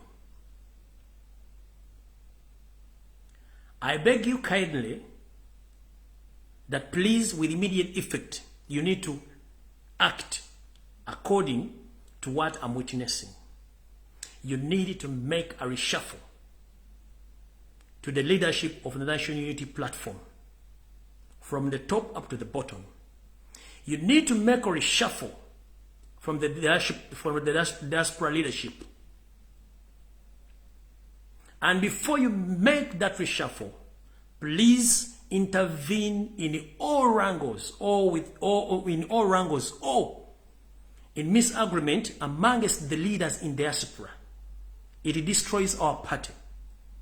And in particular, you should inform those leaders in diaspora that they are there, that they are leading people, not animals. If the people whom they lead, they accept that they don't want you, please sit down. We must be examples. Leaders are examples to the people whom they lead. But if a leader behaves awkward, what do you represent? So, Mr. Robert Kyagulanyi Ssentamu, I beg you kindly, please reshuffle the leadership of National Unity Platform from the party up to the diaspora. Otherwise, we have a lot, and we've seen a lot. Museveni, he had spent billions of money to destroy National Unity Platform, but we are still exist. But if you don't act with immediate effect, don't regret. And you witnessed a lot of political parties, the way how they've scrambled them. So we don't want to be there witnessing the scramble of National Unity Platform. You need to act with immediate effect. And you too, you must listen to the request, or to the cry of your supporters worldwide. Leaders, they ever listen to the people they lead. And you should allow people to approach you or to reach you, because they have a lot of information. The moment you hide yourself from those people, that means you will not get information from the people whom you lead. Please, Mr. President Robert Kyagulanyi Ssentamu, you need to reshuffle NUP. You need to reshuffle NUP, and you need to reshuffle the diaspora leadership with immediate effect, because the thing is rotting, and it's still rotting.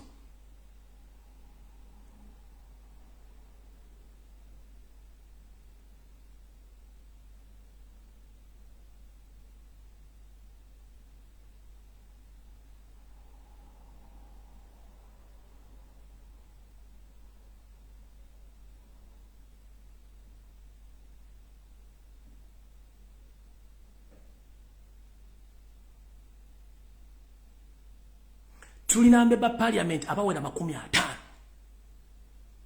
Essaawa zino bandibadde bawandiika dda mu bitongole by'ensi yonna ng'abaana baffe bonna abavundira makomera baavaayo dda. No one is caring about those people. Nze I got a chance, mwanwanira baasobola naye eri abaana batamanyikiddwa. This is what I'm talking about. There are so many unknown people who are suffering. But these members of parliament, they are quiet. And there are some people who are rotting in the jail who were there, helping them, blessing, looking for votes, who made campaign for them to be where they are right now, but they are quiet. Please, Mr. President, kusaba n'obuwombeefu ekibiina kya National Unity Platform kisaana kuddamu kuyuwa. Obukulembeze bwonna buyuwe. Bw'omala obuyuwa odde mu diaspora nayo ojeere. Bw'omala ojjeera kitegeeza Museveni oba omukubi omuggo. Ne bw'oleka obugulumba obuliwo n'abantu nga balina complaints zaabwe kitegeeza totutte buvunaanyizibwa ng'omukulembeze awuliriza abantu b'akulembera ate olw'okuba nti history w'ebibiina mu Uganda Museveni ayingidde mu nuupu kati waliwo abaana abali determined okukolera ekibiina kya nuupu. Nze kyovula bana bagamba sina kifo kyenjagala mu bukulembeze bonna kubanga ebigambo byenjogera bimala okurepresentinga abantu bonna mu nsi yonna mu Uganda yonna seetaaga kintu kirala kyonna. Obuwangazi bwa nuupu ye decision making ya Robert Kyagulanyi Ssentamu. Okusalawo kwa nuupu ye delay of making a decision. Nkiddamu. Obuwangazi bwa nuupu ye decision ya Robert Kyagulanyi Ssentamu gy'alina okukola. Okusaanawo kwa nuupu kwe kulwawo okuteeka ebisalwawo mu nkola mu kibiina kya nuupu.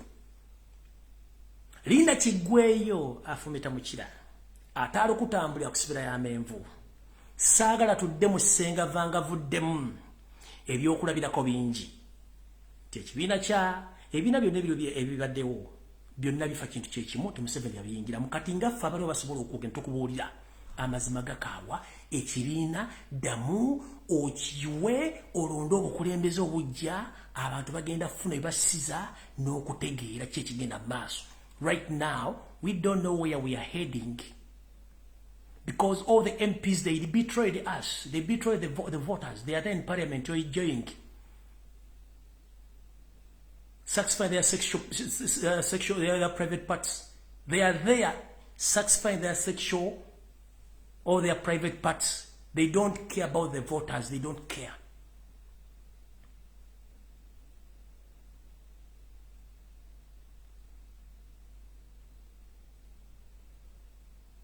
Mr. Robert Kyagulanyi Ssentamu, Mr. President, I humbly request you, please, decision making is the key factor. The more you delay to take action, the more the party is going to decline or is going to be scrambled by the dictator Museveni. He had spent billions of money. And the reason as to why NUP still exists, it's because NUP is loved by its supporters. And you should listen to the supporters. Let me tell you, there is no any party which can stay in place without supporters. It's good that you've witnessed the day you started the campaign, the day you went again to Mbare and the northern part of Uganda. People are still loving you and people, they still love NUP. But there are some problems in NUP you need to solve before it's too late. Mr. President, thank you very much to listen to me. And I thank all Ugandans for loving me and fighting for my rights. And I myself am committed that I will still do exactly what I'm doing to pay you back. Where will I be without you? Thank you very much. May God bless Ugandans. Stay blessed. I'm not fighting anyone, and I will not blame anyone. Even though some of them, they betrayed me, I don't care. I just keep on saying that you are not the problem. The problem is Museveni, who infiltrates you, who changed your minds from the real reality to dark side. But you should reset your mind before it's too late. We are all Ugandans. This man soon is going. We are going to stay together. no matter what. Soon Museveni is leaving the country. We Ugandans, we are going to stay there as Ugandans. There is no need of fighting each other. There is no need of blackmailing each other. There is no need of betraying each other. Although we have misunderstanding, but ever we must sit and we resolve these problems. Museveni is the problem of Uganda, not Robert Kyagulanyi Ssentamu, not me. We elected member of parliament to help us, but they have betrayed us. The man whom we fighting to get out of the country is organized. We must be organized too. If we divide ourselves, that means it's like we are supporting Museveni. The more we fight each other, it's like we are supporting Museveni. The man is in power for 36 years. Aina sente, alina mundu, alina makomera, alina buli kimu. Fabalwana abagala omujja kati nga twerwanyisa tulina ki. We must come together to dissolve the problems of the differences of faith ate tufune ensonyi. Message esembayo abakulembeze bannupu mufune ku nsonyi. Twagala kubeera kyakulabirako ekisinga ebiina ebirala nti omukulembeze bw'ofuna ensonyi kitegeeza b'okulembera bagenda kutegeera nti oli mukulembeze. Ensi ezikulaakulana omuntu bamukomplainingako odde ebbali abalala ne batekinga over. And so many times people in developed countries, leaders, if their supporters or the people who elected them, they complain about them, they resign and they step aside and others takes over. But in Uganda, someone makes a mistake, he doesn't want to be informed that please you made a mistake. No. The only thing they do is just to make sure that he or she divides those people so that they can stay on. That system must stop, please. We must behave like mature people. I know mistakes are for human, but we must reserve and we must respect each other. Kino kibagamba. Akulembeze mwenna muwulire ku nsonyi. Bwe bagamba nti kino kikyamu kitegere kikyamu ate uliza akugambye. Atha bwe tutafuna kuswala kijja sigala nga twerwanyisa. Gwe tulwanyisa atudde. Ffe bamulwanyisa ate tweyuzaamu tebikola. Tulina kusigala nga tulwamu. Kyenvudde mbagambye sina gwe ngenda kuvuma kulwana oba kwogera mafuukule. It's up to them. Njagala ensi yange, njagala bannayuganda. Bambeereddewo nange no babeererawo. Ate kino nkikugamba Museveni. Njagala okiwulire. Era kino njagala kigaba bannayuganda nga nfundikira. Katonda antaddewo okubeerawo yajja okunkuuma. Olunaku lwali yagala okuntwala ajja kuntwala. Sigenda kutirira nsi yange. This is my constitutional right to speak the truth. You've been lying to Ugandans almost for 50 years. You've been camouflaging. Nobody knew you. We are in the country. Even the people you lead, they don't know the real you. Recently, when I forced you, you came out. You tell the nation the true names of you that you are Tibahabulwa. How dare you? For almost 36 years, nobody knew your real names, that you were Tibahabulwa. And the people, all Ugandans kept quiet. So that means the omusajja atufuga tetumumanyi. Museveni is the problem of Uganda, not Robert Kyagulanyi Ssentamu, not me. Me, I'm not a problem. So tebakusindika kujja kumbega, I'm not a problem. Tebakusindika kuwa butajja buwa, I'm not the problem. Mutondi amuli kwa, I'm not the problem. Museveni is the problem. Museveni wakuwa butwango jabumpa mudize umuwe, mwane muzukuru, so sinze. I'm not the problem because I'm speaking the truth. If you are sent to spy on me, if you are sent to kill me, please, I'm not the problem. The problem is Museveni. If you want to witness, let Museveni die. Even for 30 minutes, you witness that I'm not the problem. Siri kizibu jamuli. Ekizibu ya Museveni. Robert Kyagulanyi si kizibu kyamwe. Ekizibu ya Museveni.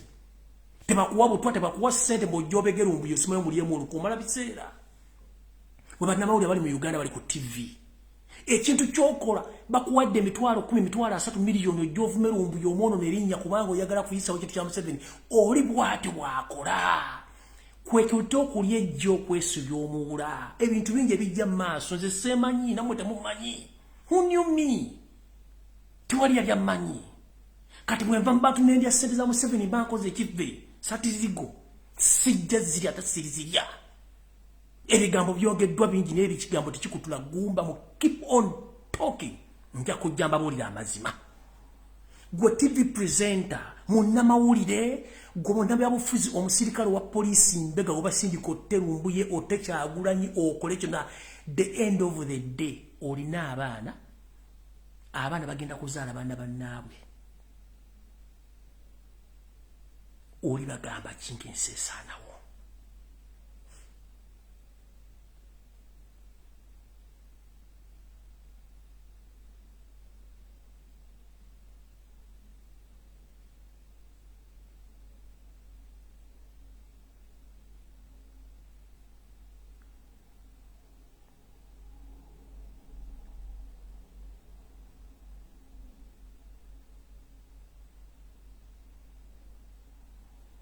Njibabulide open gwe kuba sindise mu ttake ojonzi tumpo butuwa you are wasting a lot of time. Yesu Nabi Isa yagamba kitange saasira abo abakoze ekintu kino kubanga kye bakola tebakimanyi. They don't know what they are doing. Of those people who betrayed me, they don't know what they were doing because they were helping Museveni to take over our country, to hand over the country to China. So I don't blame you, I blame Museveni and his entire family. So don't be there and you are sent to look for Lumbuye to poison him. Please, you are wasting a lot of time. Don't dare. I'm not the problem of Uganda.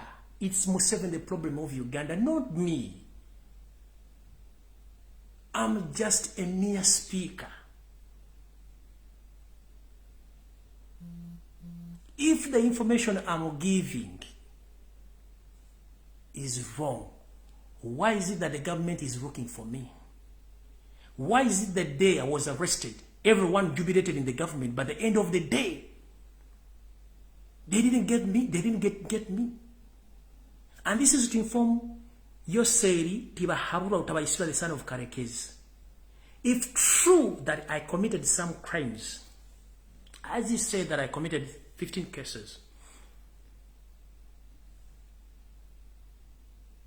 during the UN agreements, UN introducing international police, that is Interpol, whereby if any person or a particular person in either country, he committed crimes against humanity, the government of that particular country, they file a case and the evidence and they present that evidence to international police, which is in Kololo. Please, if I committed atrocities as you say, please let the Interpol look for me and I will present myself, but not in your government. Because you have nothing to tell me. Torina. Chichiche nalinjogedde kitabaddewo. Chichiche nalinjogedde kitabaddewo. Bwe mba njogera mazima lwaki munoonya. Bwe mba njogera bikyamu lwaki munoonya.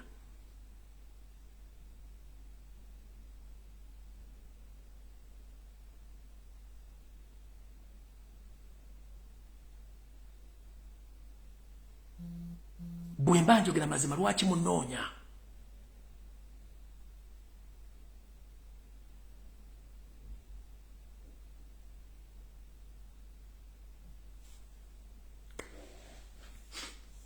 Mukama aseme kono gye kugwanga Uganda.